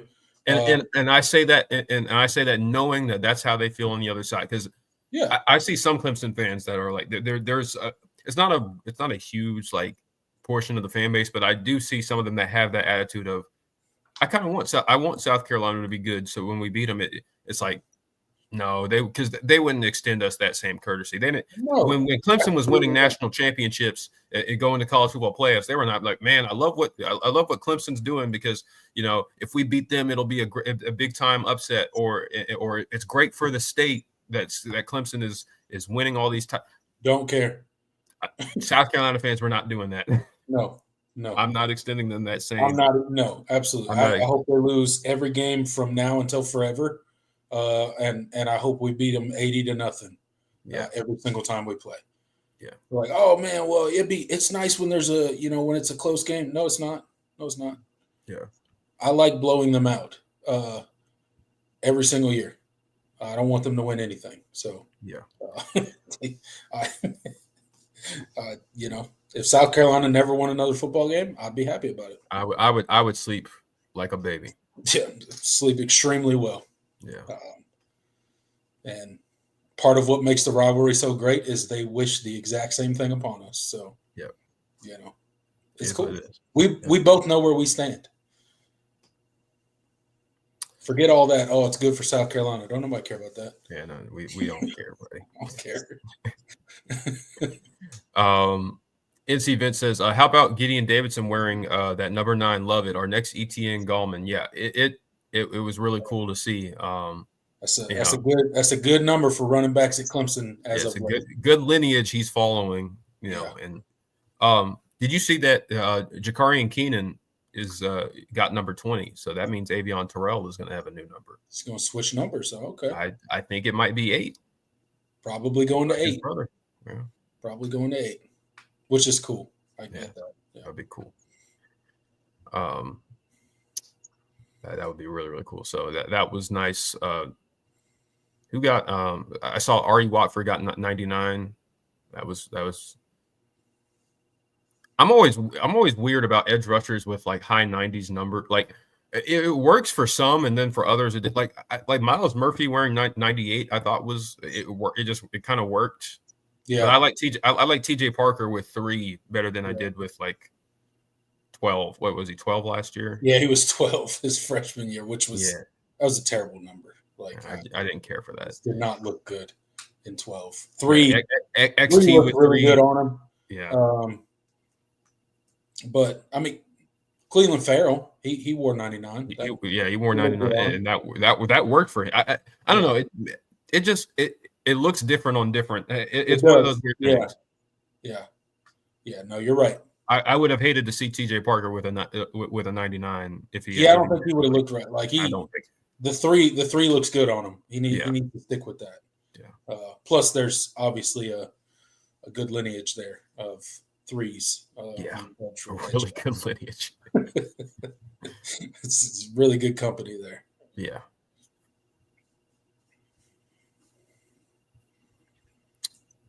I had another one that Intelligence Savage asks, any kids from Tom Allen's Penn State defense enter the transfer portal that may look our way in spring portal opening? I'm not monitoring anybody right now.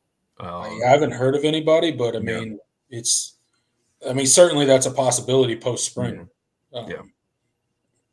And we'll see what Clemson's roster turnover looks like. After spring, because there will probably be some. I would assume. Yeah. Dylan says, how about that long snapper commit for next year? I don't know anything about him, but seems like a good pickup. Yeah. What's his name? I already forget. His last name starts with the N, I believe.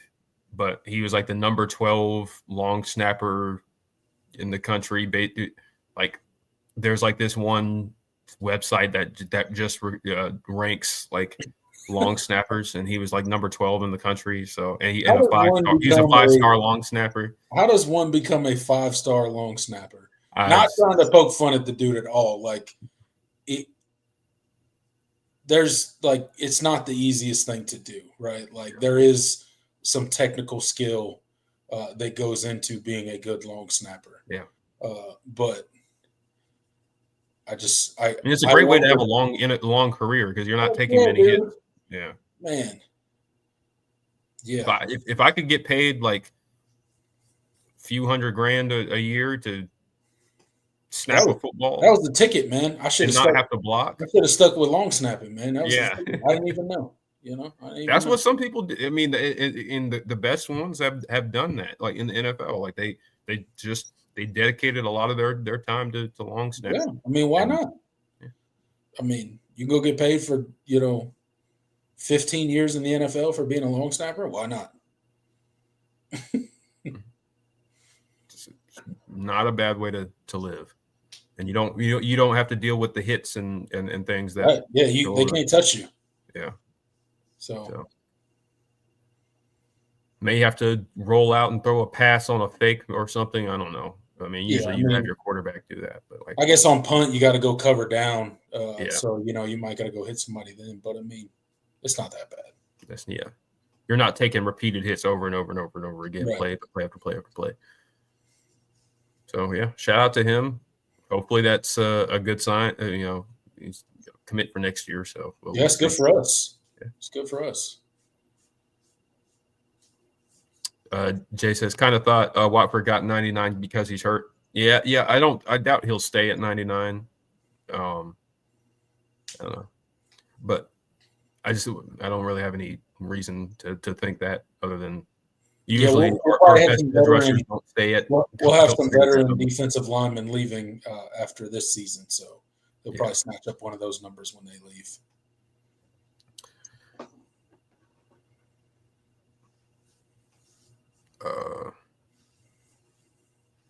We need another 13 on offense. That's what we need. We need another. Oh yeah. We need a little slot receiver. A little speedy white slot. Yeah. We need a white guy that can just run routes and get open. Yeah. That's it. Don't gotta be super fast. Just gotta be, quick, not fast. Quick. Renfro was not fast. If we have that, I know we're back. Yeah, that's the missing piece, man. We need that white guy in the slot wearing number 13. Yeah. There's a long lineage, It's like the light skinned dudes wearing number 3 on the defense on the. It just makes sense. It's always the light skinned dude. Yeah. It works. It works. I don't know why. It's our thing. It's our thing. Happens, Dylan says Ohio State offensive line coach is now in the NFL. Could we flip any offensive line for next year? Or is it pretty set in stone now? Well, if we're talking about 2025, that's done. But 2026, you have a couple of big time offensive line commits that from the state of Ohio that you are going against Ohio State for, and Maxwell Riley and Adam Guthrie. That definitely helps. It definitely helps a ton. Yeah, that definitely helps. Two of your top. Ohio State, man, they got any coaches left up there? Yeah, I know they've been. They've been hemorrhaging. Yeah. All right, we'll see you later. All right, Ryan Day. Catch you on the flip side, brother. Yeah, I mean, from what I've been told, there was definitely some friction in that staff just throughout the season, and that can happen. It's crazy that your defensive coordinator, your offensive coordinator, your offensive line coach. They were just kind of like, we just gotta. We don't really care for each other, but we gotta. And we've had these frustrations throughout the season.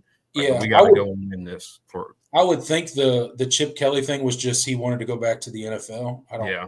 I wouldn't guess there's any hard feelings there. I mean, they've known each other for so long. Oh yeah. No, it wasn't all. That wasn't all because I just think that staff. Definitely like Jim Phillips, that was. And Larry Johnson, that was definitely some hostility, at least reportedly. Yeah. Also, he did a lateral move to go to Penn State, which is a Yeah. rival in the conference. Like, that says something, you know. Yeah. There's a lot. That would have been like Brent Venables leaving to go to South Carolina. Yeah. Like, maybe not quite that. Maybe like Florida He didn't go to State Michigan, or but yeah, Florida State. Yeah, we'll say that. Yeah, leaving to go to Florida State. It's like, dang, bro. Like, for real? it's just You don't do that unless something's going on.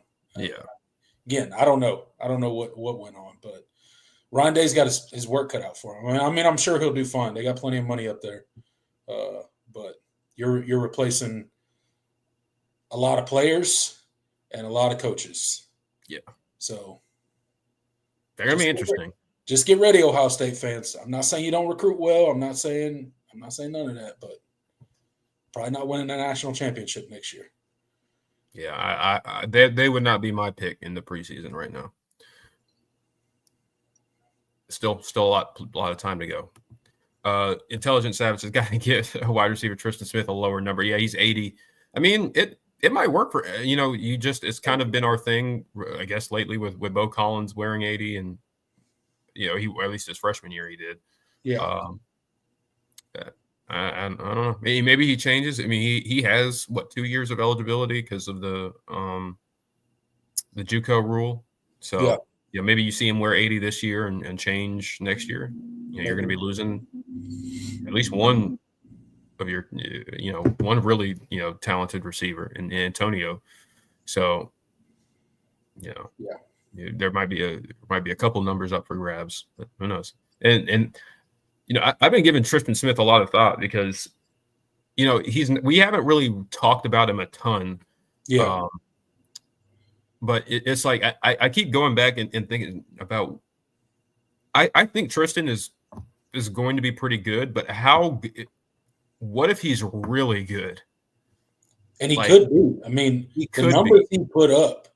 With a terrible quarterback, and I know with a terrible quarterback, and I know the competition's not the same. I'm not saying that, but I mean that could be that could turn out to be a really, really good pickup. Great find. Like he was not on anybody. He was not on anybody's radar. I mean, he wasn't on our radar. No. He was on the Clemson coach's radar. That's about it. They did such a great job keeping that under wraps. Like, how did nobody know about that? I have no idea. Yeah, because with Will Help, it was like his agent leaked it, and it was like everybody knew where he was visiting. And I know Will Help was one of the top edge rushers, so obviously there was more visibility there. But like, at Clemson, who's just notoriously just not been a transfer portal team.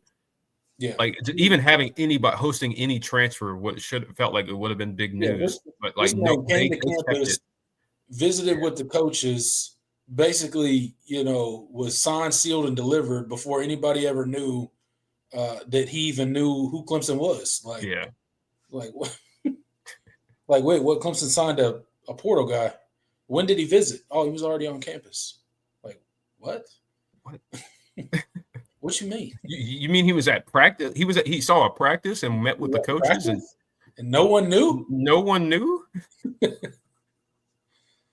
That was such a. I'm never going to forget that, just because it was just so shocking. It was just so out of the blue. Like I didn't even see it. I saw it reported on. I believe it was. Shout out to Grayson Mann on Twitter. Yeah. I think his tweet was like. Southeastern Missouri State wide receiver Tristan Smith has confirmed he's transfer receiver is committed to Clemson per his Instagram. I was like, whoop. Like, who? Clemson that was transfer? Yeah. But yeah, I keep thinking about it, if Tristan Smith is really good and he really brings that outside boundary presence. I mean, that you can plug in and make contested catches, and you need that guy. And he's certainly got the body type to be able to fill that position. We already think this wide receiver room is really, really good. That will. Yeah, I mean, if he contributes in a big way, I mean, it's a very, very, very deep wide receiver room. Because you're talking about him, Antonio Williams. Oh, don't forget Tyler Brown, Yep. Ryan Wesco, TJ Moore, Cole Turner. Hey, look. But that's good because, it's a long season. And the playoff just keeps getting longer and longer. So you need that quality depth there because inevitably you will have injuries. And that's part of what I think that's part of what makes college football and kind of the parity that you've seen the past couple of years, and it's going to continue because of NIL, because of the transfer portal, because of the thinning out of the talent or the diluting of the talent to different teams. You just don't have – you just ain't got, rows and rows of 4 and 5 stars to roll in when you get injuries. You got, limited depth. So, yeah.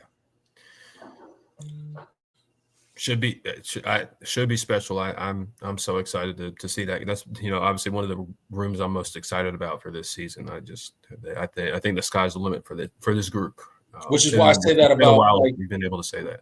Which is why I say that about Ohio State. I don't like the old days. Not the old days, but in the 4-team playoff and even before that, it was just like reload for a lot of these bigger schools. I don't know that schools can do that anymore. Even a school like Ohio State, I don't know if you can do that anymore. Just reload and go compete for a national championship again. I think possibly, I could be proven wrong, but the days of that in college football might be over. Yeah, I mean, you might have to stack some years and this is our year where we can really go. You have to take a dip for a couple of years and build back up. And then, I don't mean you go to be like a 6 or 7 win team. Right. You still be making making playoffs, but you're just you're not probably still 10-2, but you're not, you're not quite good enough to go the whole way. Yeah. Right. That's what that's what I think you're seeing that in real time with Georgia. Like they've just they've been slightly less elite every season. And it's the depth. Yeah. Like their players are as good as they've always been, your starting players, but you just don't got all those 4 and 5 stars stacked up behind all those guys. Because guess what? Same thing we're talking about the spring game, right? The beginning of the show. Because they see all those young guys playing the spring game and they're like, Iowa or, Missouri or whoever university sees that guy and they're like, well, he ain't going to start for Georgia this year. But guess who he can start for? Us. Let's go get him. And then there goes your depth, right? Yep. So when that starter goes down for, 3 weeks in the middle of the season,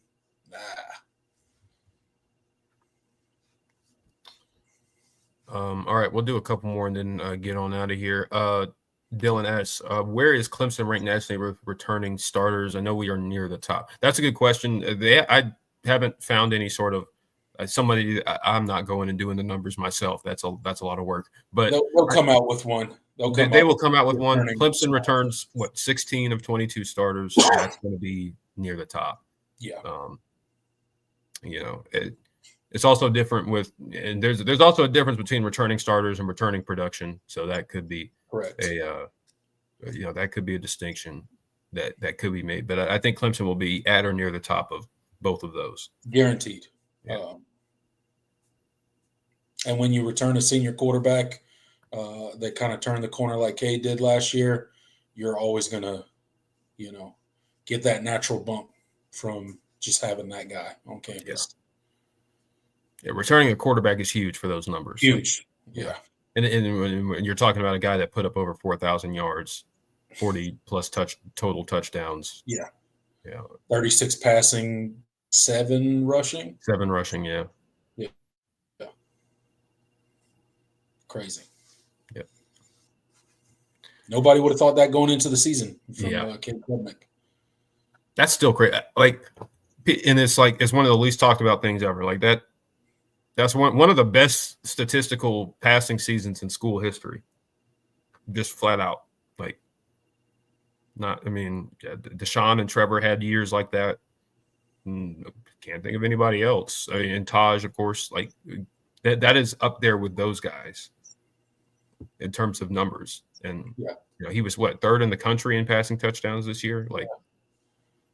And he was one of 2 quarterbacks with over 4,000 total yards and 40 plus touchdowns.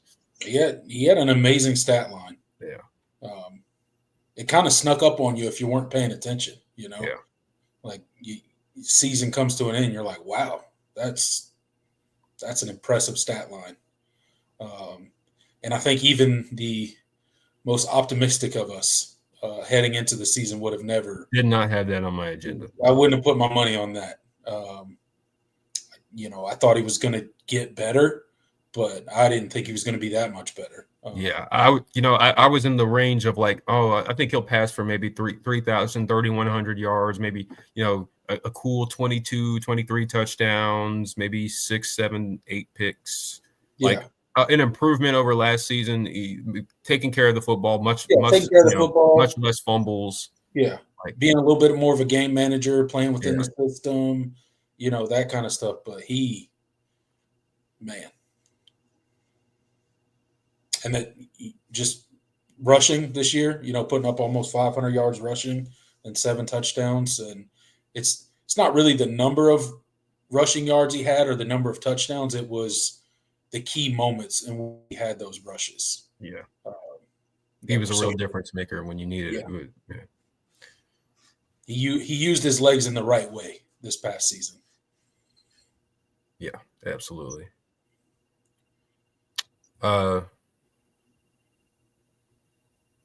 Tig says the only team I hate worse than the Coots is the Yuckeyes. Wow, that's some real hate. That's saying a lot. That's some real hate. I don't dislike them more than South Carolina, but they're up there. Yeah, they're squarely in second place for sure. Yeah, Tristan Intelligence Savage talking about Tristan's commitment, but that was cold. With the newspapers, him sitting on that was cool. That was a really cool look. Yeah, that's really cool. I think that they did all of that and nobody knew. They did all of that. Nobody knew he was there. He's watching practice. He's doing photo ops. He's committing. They're nailing down the NIL number. He committed before he left campus, and nobody knew. It didn't get out. That's we didn't even know he was there, much less that he had committed. Yeah. We didn't even know Clemson was getting a wide receiver in the transfer portal. No clue. Dylan says it was disappointing to see it. Okay, I see. Yeah, Kyle. He meant Kyle McCord. Past Deshaun Watson's passing stats. Yeah, I mean it is what it is. That just he had a great year. Yeah, it is unfortunate, but records like that are made to be broken. I guess it's just like all of Deshaun Watson and Trevor Lawrence's records in Georgia high school football are all broken now too. Yep. So it's just one of those things. Some guy's going to come along, some air raid offense, and they're going to break it. So, but. Yep. All right, last one. Can't take away the national championship he brought. So nope, that's never going away. You never take that away. So, Jay said to think people wanted Trent Pierman starting against App State. Yeah, that's true too. True. That's not a lie. That was a funny time. That spring game performance is so funny in retrospect. It just. Another example that spring game performances aren't always, and we said that at the time, spring game performances are not an indicator of future success all the time. Spring game in 2023 wasn't good, and it wasn't good in 2023. Spring game in 2024 wasn't good, ended up being pretty great, and that was in the case even with Trevor Lawrence. Yeah. What was the 2019 spring game wasn't very good. Was not good. If I remember correctly. That was kind of an ugly football game. And that 2019 offense was pretty awesome. It is what it is. I think the 2018 one was pretty good and ended up 2018 was an example of a really good spring game and then you were really good in 2018. Obviously, won a national championship. So it's it's very hit or miss. You just never know. Yep. All right, I think that's going to do it for us. Anything else you wanted to hit on, or? No, I think that's it, man. We'll go ahead and leave it there. 2 hours and 15 minutes into the show.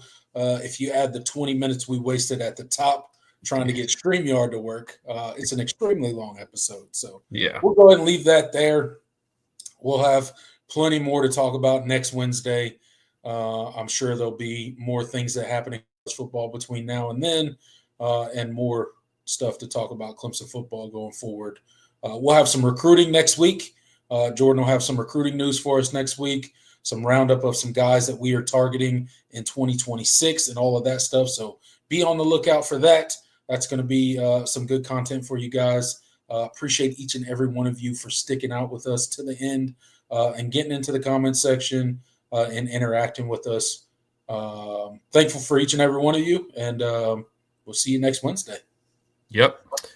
That's going to do it for us. Thank you guys so much for continuing to support this show. You guys really help us get through the off season. We help each other get through the off season. And I look forward to this each and every week because it makes this go by quicker, and we get to see our Tigers, and obviously looking ahead towards, recruiting and spring practice. We will have a lot to dive into, and that certainly helps, but we're glad that you guys are with us every step of the way. And thank you to those of you that supported us through Super Chat, Kuzi, Chili Willie, otherwise known as Will Talks Ball, David, and Zerius. Thank you guys so much for your contributions to the show. It's greatly appreciated. You don't have to do it. A like is more than enough for us, but the fact that you guys are willing to spend your money to support the show, it means the world to us, seriously. So we greatly appreciate it. Absolutely, guys. All right, until next Wednesday. Whew. It's been a long show. It's late. Until next Wednesday, I'm Tiger Paul Craven. He's Jordan Bowman. Go Tigers. Later, y'all.